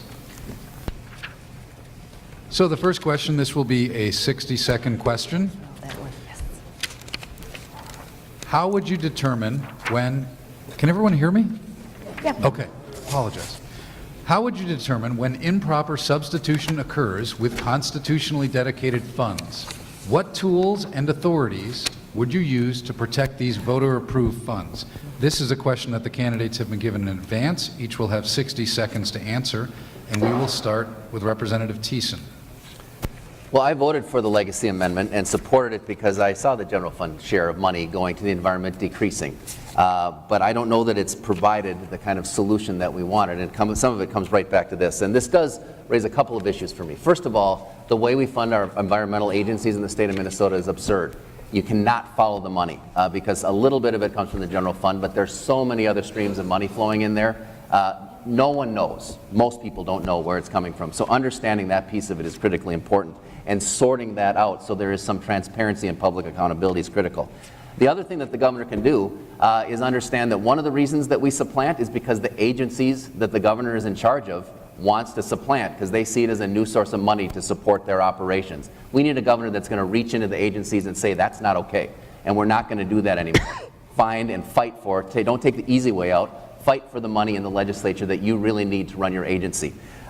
Finally, we need to get to defined outcomes so we know what we're going to be getting as a result of spending this money, and if we do that, I think we get to a better place in terms of supplanting. Thank you. Next, Representative Murphy. So I will, of course, stand with you and with the voters who put the legacy amendment in place. And it is important, especially when we're in tight budget times, not to take the money and substitute the legacy funding for things that we should already be doing with bonding and with state general funds. So I will protect that money. But I want to talk about our ambition. I think it's important that we not just think about how do we protect that money. We have to do that. We have to use it for its intended purposes. But where do we want to go with that money? I've been on the Legacy Committee before. A lot of the discussion happens in dispersed ways and it comes through the legislature quickly. I want to work with you to make sure I understand where we're going in the next 10 and 20 years and use those funds that were supported by Minnesotans to invest in the things that build the state's future, our economic future, but our environmentally strong and sound future. I want to do that work with you. Thank you. Next for this question is Congressman Walz. Well, first of all, this question, like so many others, but this is exactly why we must win this governor's race. Because the person in charge, and that's what they've done, is to undermine these very things that we've done. Paul is right, the transparency in the budget, using the executive authority to make sure there's transparency in that and the agencies are showing where the money's going. I would work closely with Attorney General Swanson to make sure if they're trying to come around the spirit of the amendment and the legal aspects of it, working with them to get there. But once again, this is so popular, and I want to applaud all of these members who were up here who passed this and made this happen, and all of you as an organization. Remember that day when the Legacy Amendment passed and all these things? It's because it's what the public wanted. We have the social permit to put this money exactly where it goes. They've been slowly undermining it. The job of the governor is, and what I believe I'm able to do is, go to every one of those rural districts and call out their members in a way that that's not what they voted for. So bring the transparency, work with the Attorney General, but making sure this is what the vast majority of people on a ballot initiative asked for, and they are undermining that. That needs to be called out every single day. Thank you. Next, Representative Liebling. So, the actual question is, how would you determine when improper substitution occurs?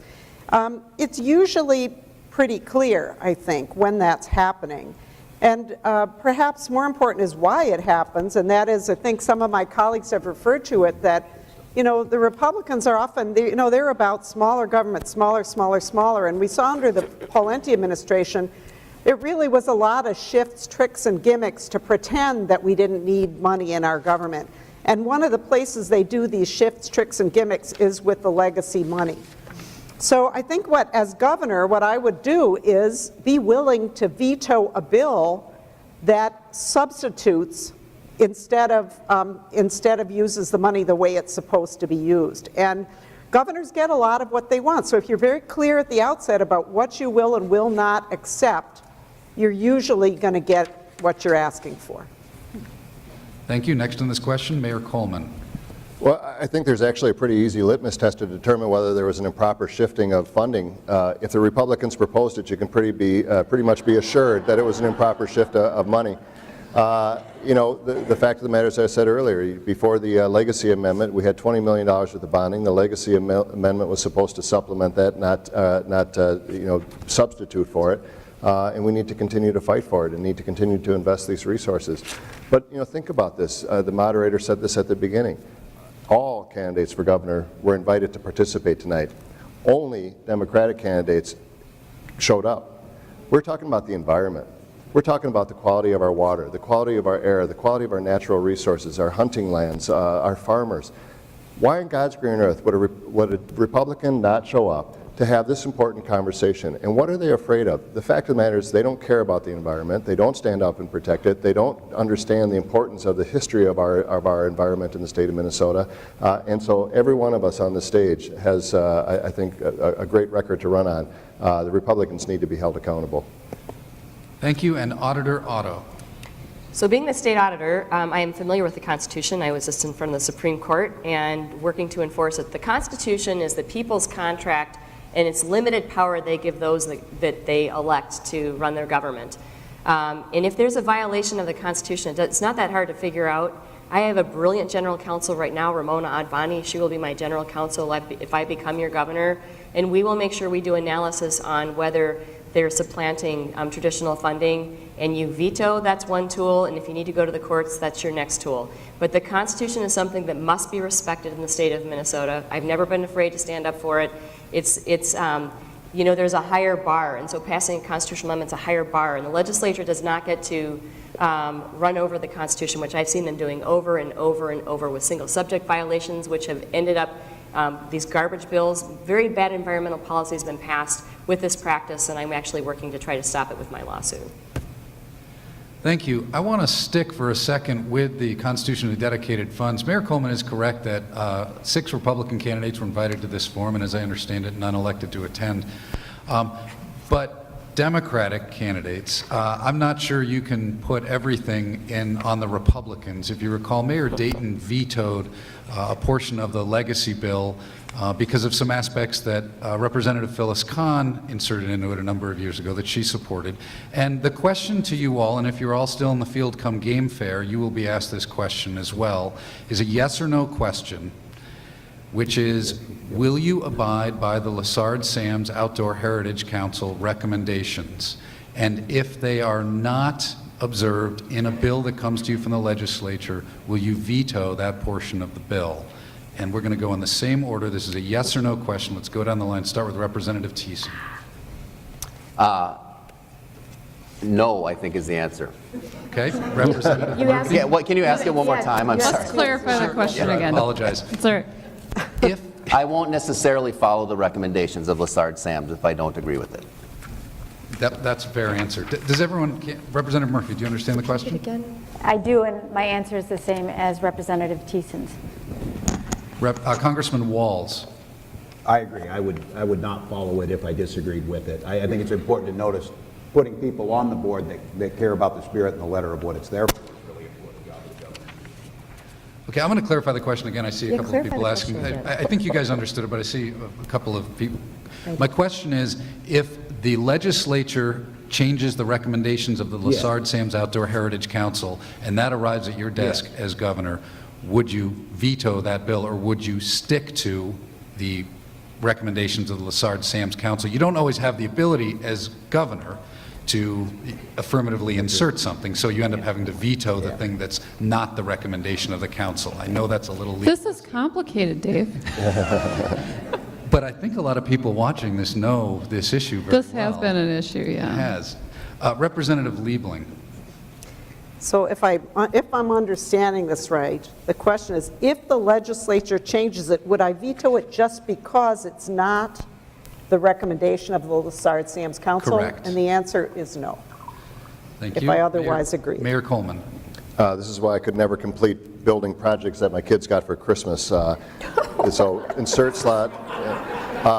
Yes, I wouldn't just have to take a blanket recommendation from either the legislature or the yes or commission. no? So, well, nobody else has answered yes or no.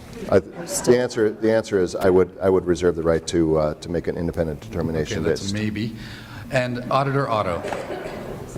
You know, I believe I would be supporting Lessard-Samuel's recommendations. Thank you. Apologize if that question was a bit confusing. complicated. Let's go to the We crowd. like to challenge them, right? Well, I feel like we should be able to get you Should we back. have her answer it? Let's Phyllis is here. Should we have her answer it too? She will be in the reception afterwards. Okay. Yes, we can have a long-winded debate out there. Okay.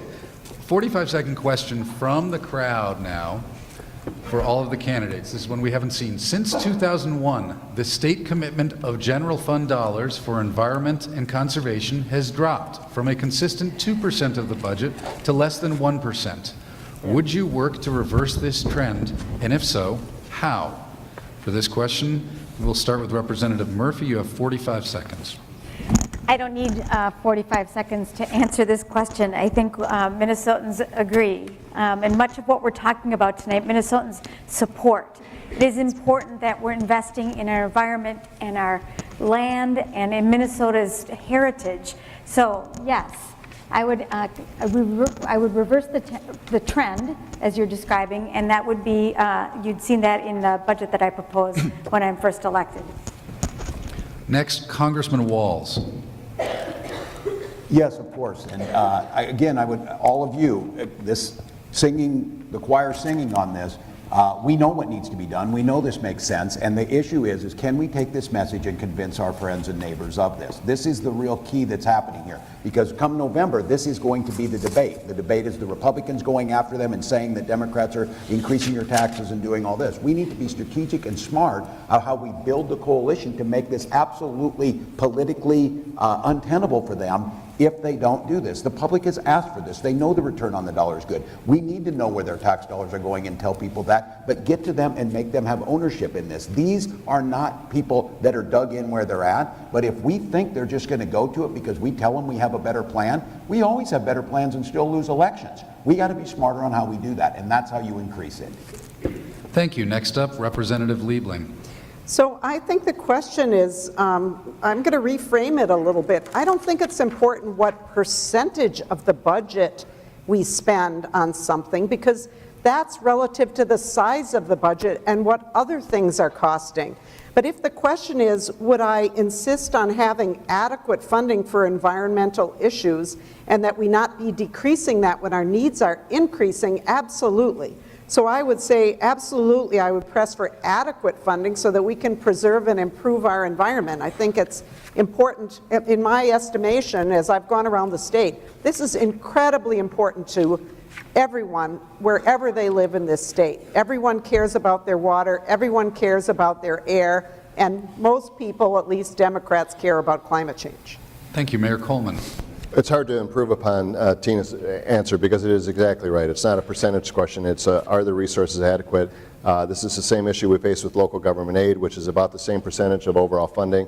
Is it adequate to support cities across the state of Minnesota in providing the needs of their constituents?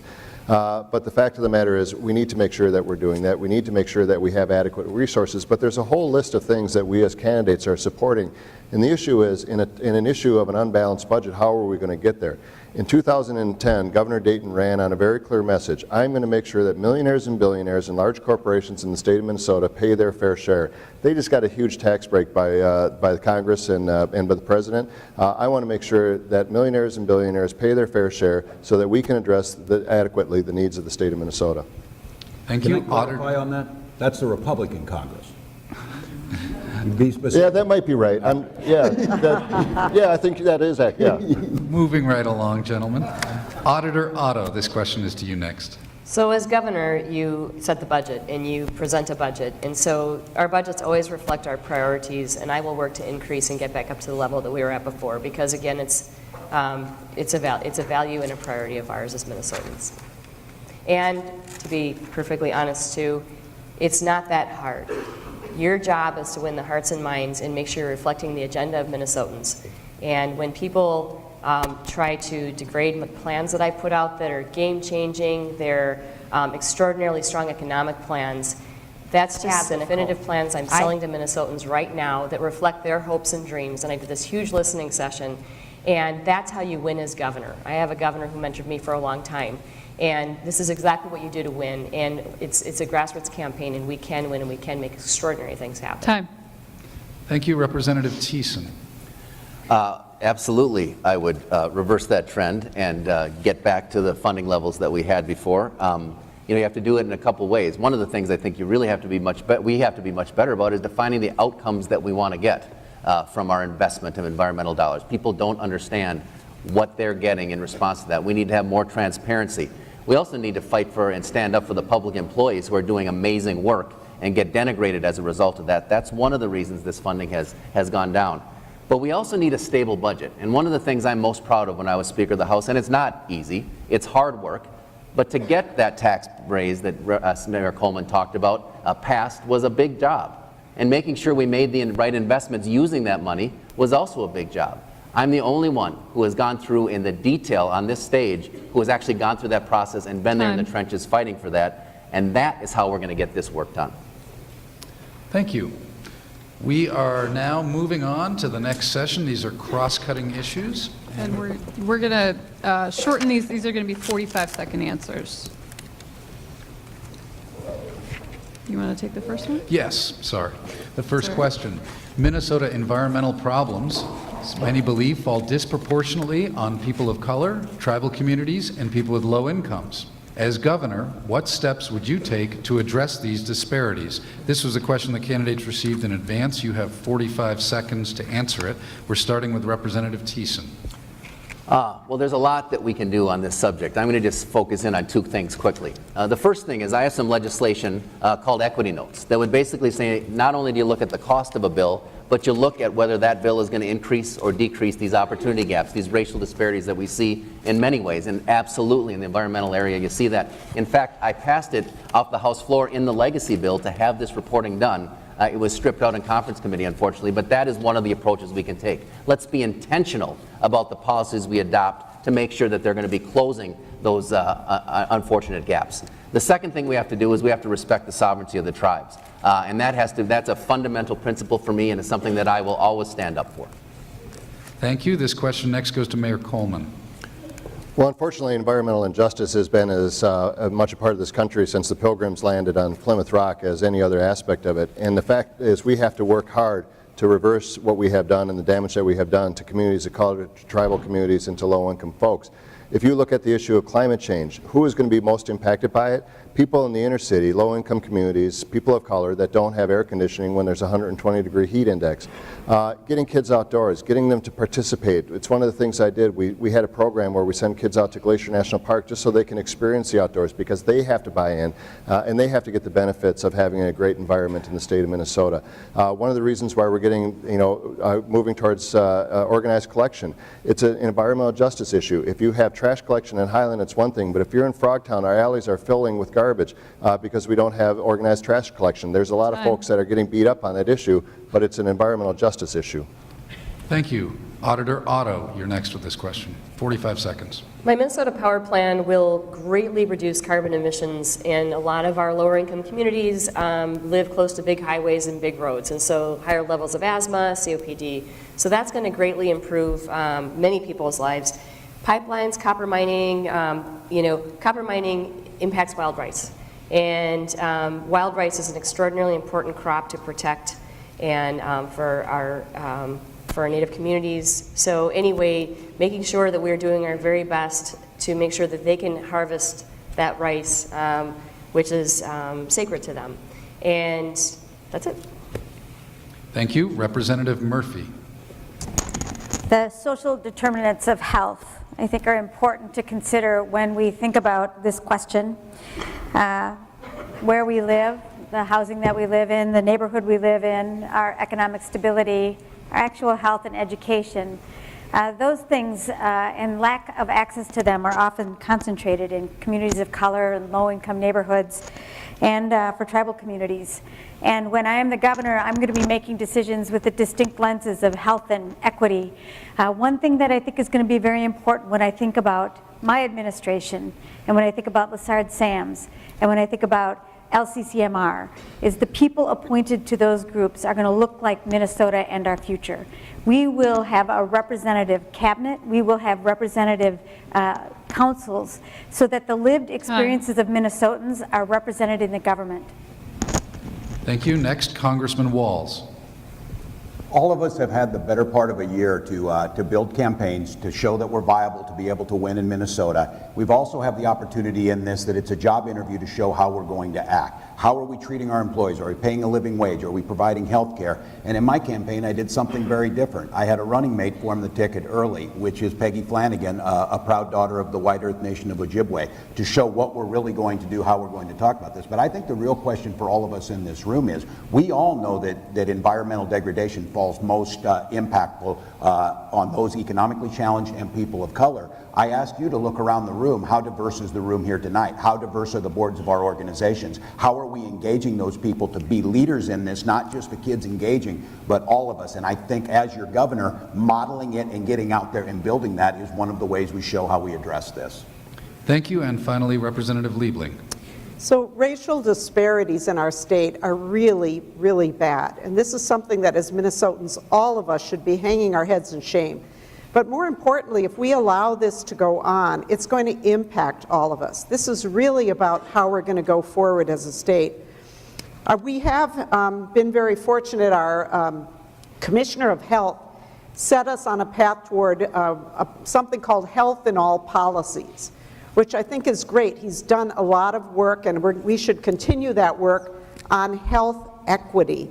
But most important, I think we need to bring people from these diverse communities in to help decide what they need. That's really critical, not to be telling them what we can do for them and to them, but having them come in and helping to make policies that actually will work for them in their communities.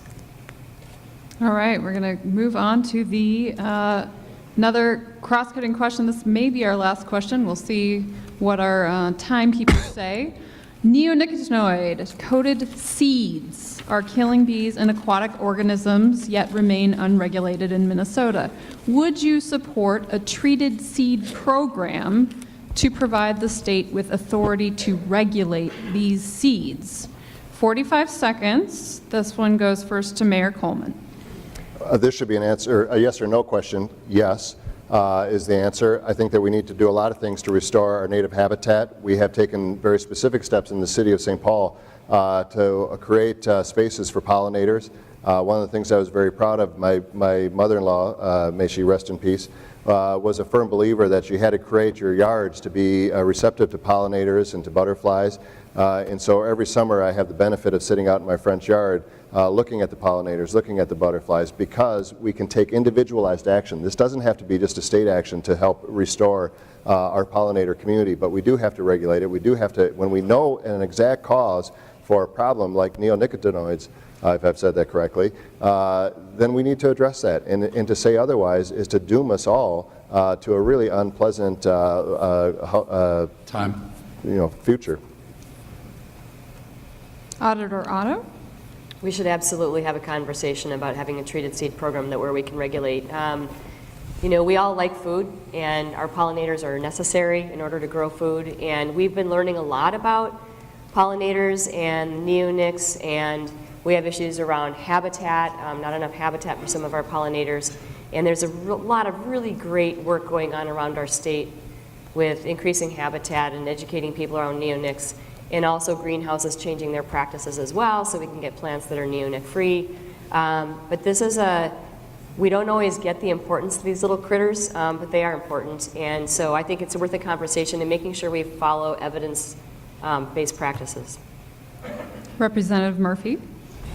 So yes, of course, I am open to a treated seed program, and I want to work with you to put that into place for the many reasons that you know. And as always, I want to make sure that science is our guide, and the science on this is clear, and we should take action for food security and for pollinators. There should be bees everywhere, and we can make that happen. Congressman Walz?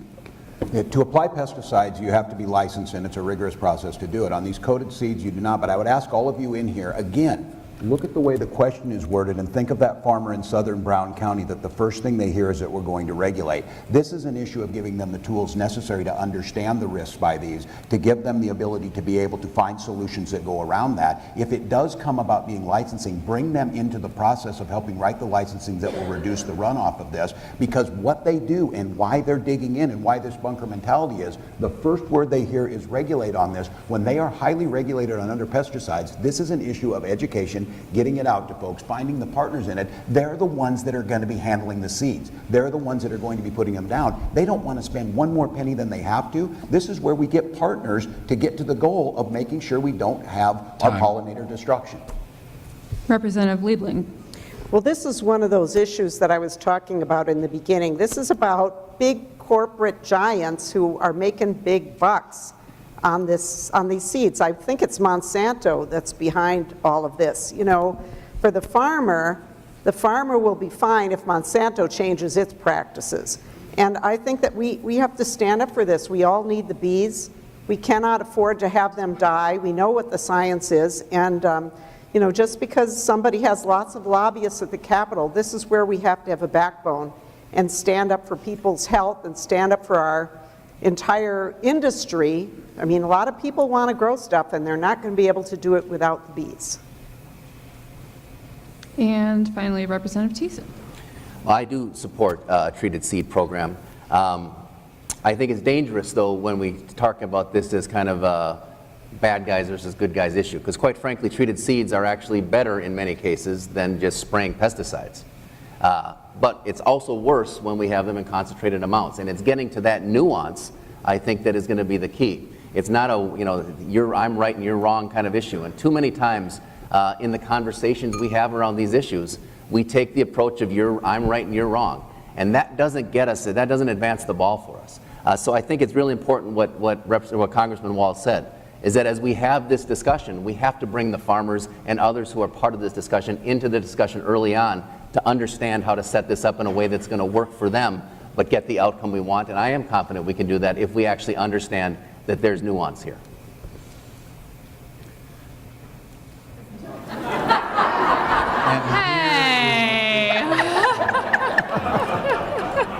Hi-yo. They're both good.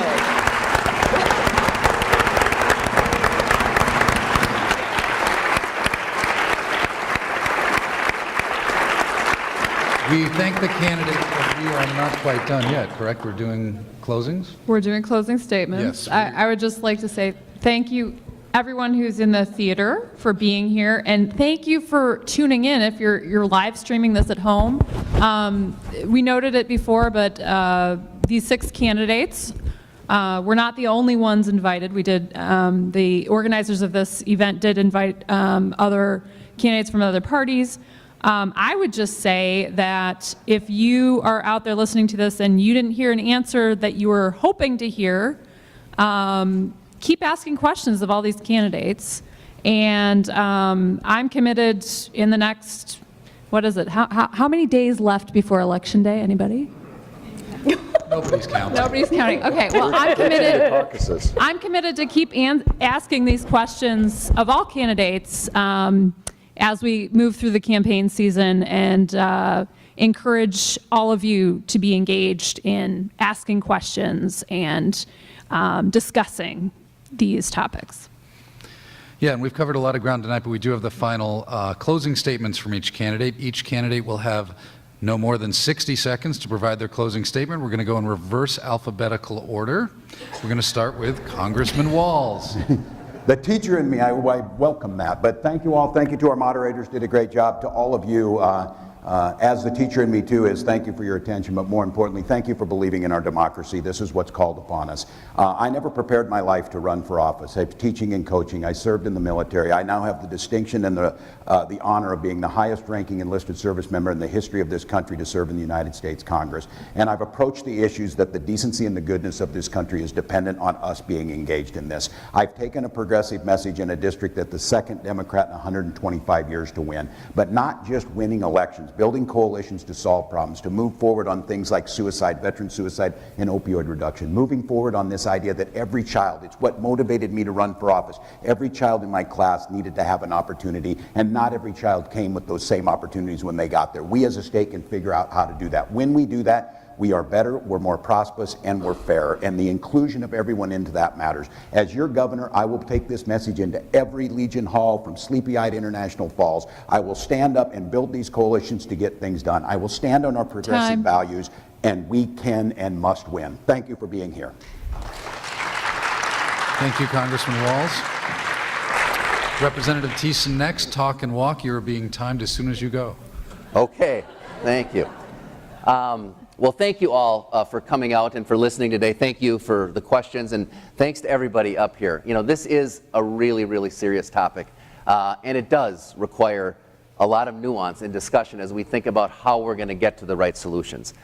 One of the things I think I can bring to this race, and I made a mistake earlier. I said that I was the only one in the trenches fighting to get a stable budget. There were a lot of people on this stage that helped me do that. But we have to understand that someone having that experience of being in those negotiations, standing tough when you have to against attempts to strip away environmental regulations, which I've done, And also leading the way on things like this, the solar standard, to get really good progress going is really important. The other thing that I think that I can offer to you, I don't come to my politics with certainty. I come to my politics with curiosity. And I think too often in our politics these days, and you see it in the White House absolutely, there's a certainty that gets in the way of actually progress. I hope that when we think about who the next governor should be, we value things like curiosity and humility and willingness to listen to other people. That I think I can offer you, and I look forward to having further discussions. Thank you. Thank you. Auditor Rebecca Otto. Hello. So your phone just came off. Are we okay? All right. I'm Rebecca Otto, and I'm so thankful to have been here this evening with you. Thank you for your patience, listening, for your great questions. I've got what I call my Renew Minnesota agenda. It's a comprehensive statewide vision informed by Minnesotans, and it's all about making sure that we have a strong economy, that we have equality of opportunity, economic, educational, that we have environmental justice. The world is changing, but it's changing in a great way, and there's extraordinary opportunity in that change. And I've run and won statewide 3 times. When Pawlenty ran and I won for state auditor, I won by the largest margin in 112 years against an incumbent. We lost the governor's seat. However, I won more rural counties than Pawlenty when I ran. When Dayton's run, I've won more rural counties than he has. So when we think about who we want as our governor, I would love to be your governor. I've worked on finances. I've worked with fire chiefs, volunteer firefighters, township supervisors, and I think I've got a great agenda that's informed by Minnesotans, and I would really appreciate your support. RebeccaOtto.com. Hope you will vote for me in the straw poll on February 6th. Thank you. Thank you, Auditor Otto. Next, we have Representative Erin Murphy.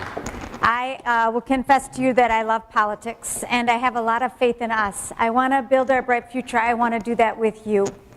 It's important that we're talking about this issue tonight. It is one of the most important issues to the people of Minnesota. When I ran for office the first time, a woman told me, remember this, she said, I didn't grow up in St. Paul. I grew up in a small town, so remember the whole state of Minnesota when you get yourself elected.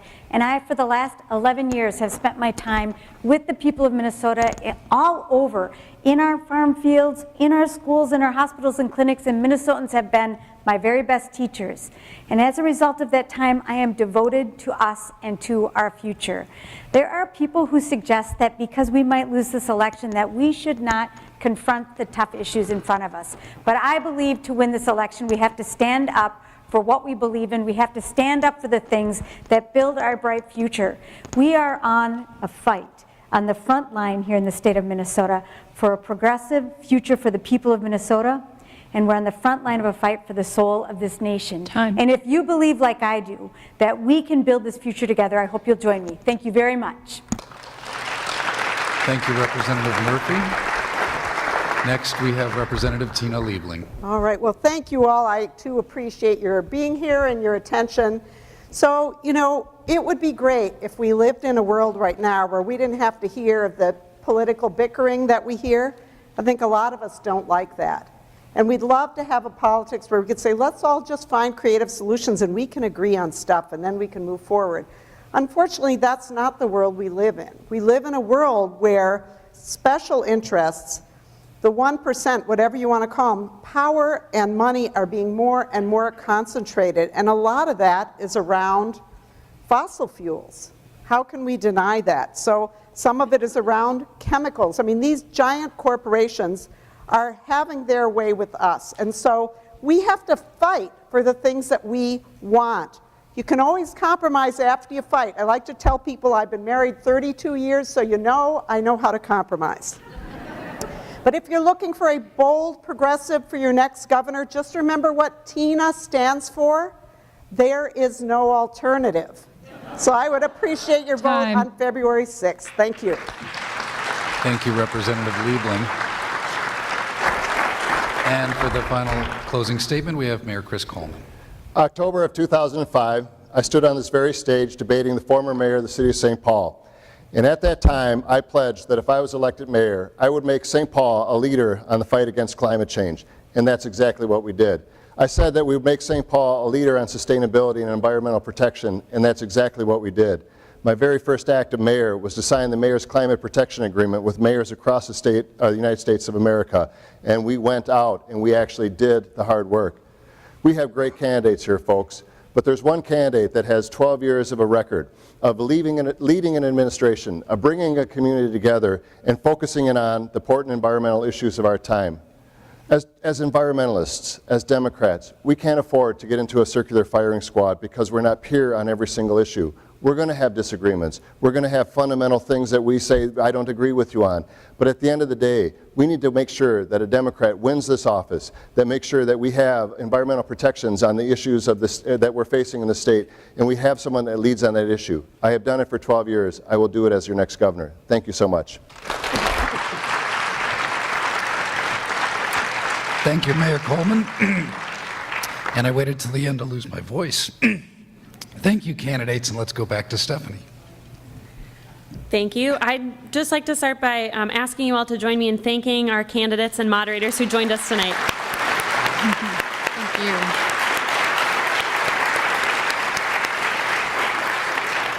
And I'd like to thank our wonderful hosts here at Hamline University and thank our audience members here and across the state watching at home or at satellite parties for tuning in and providing questions tonight on Pigeonhole. So here's to you.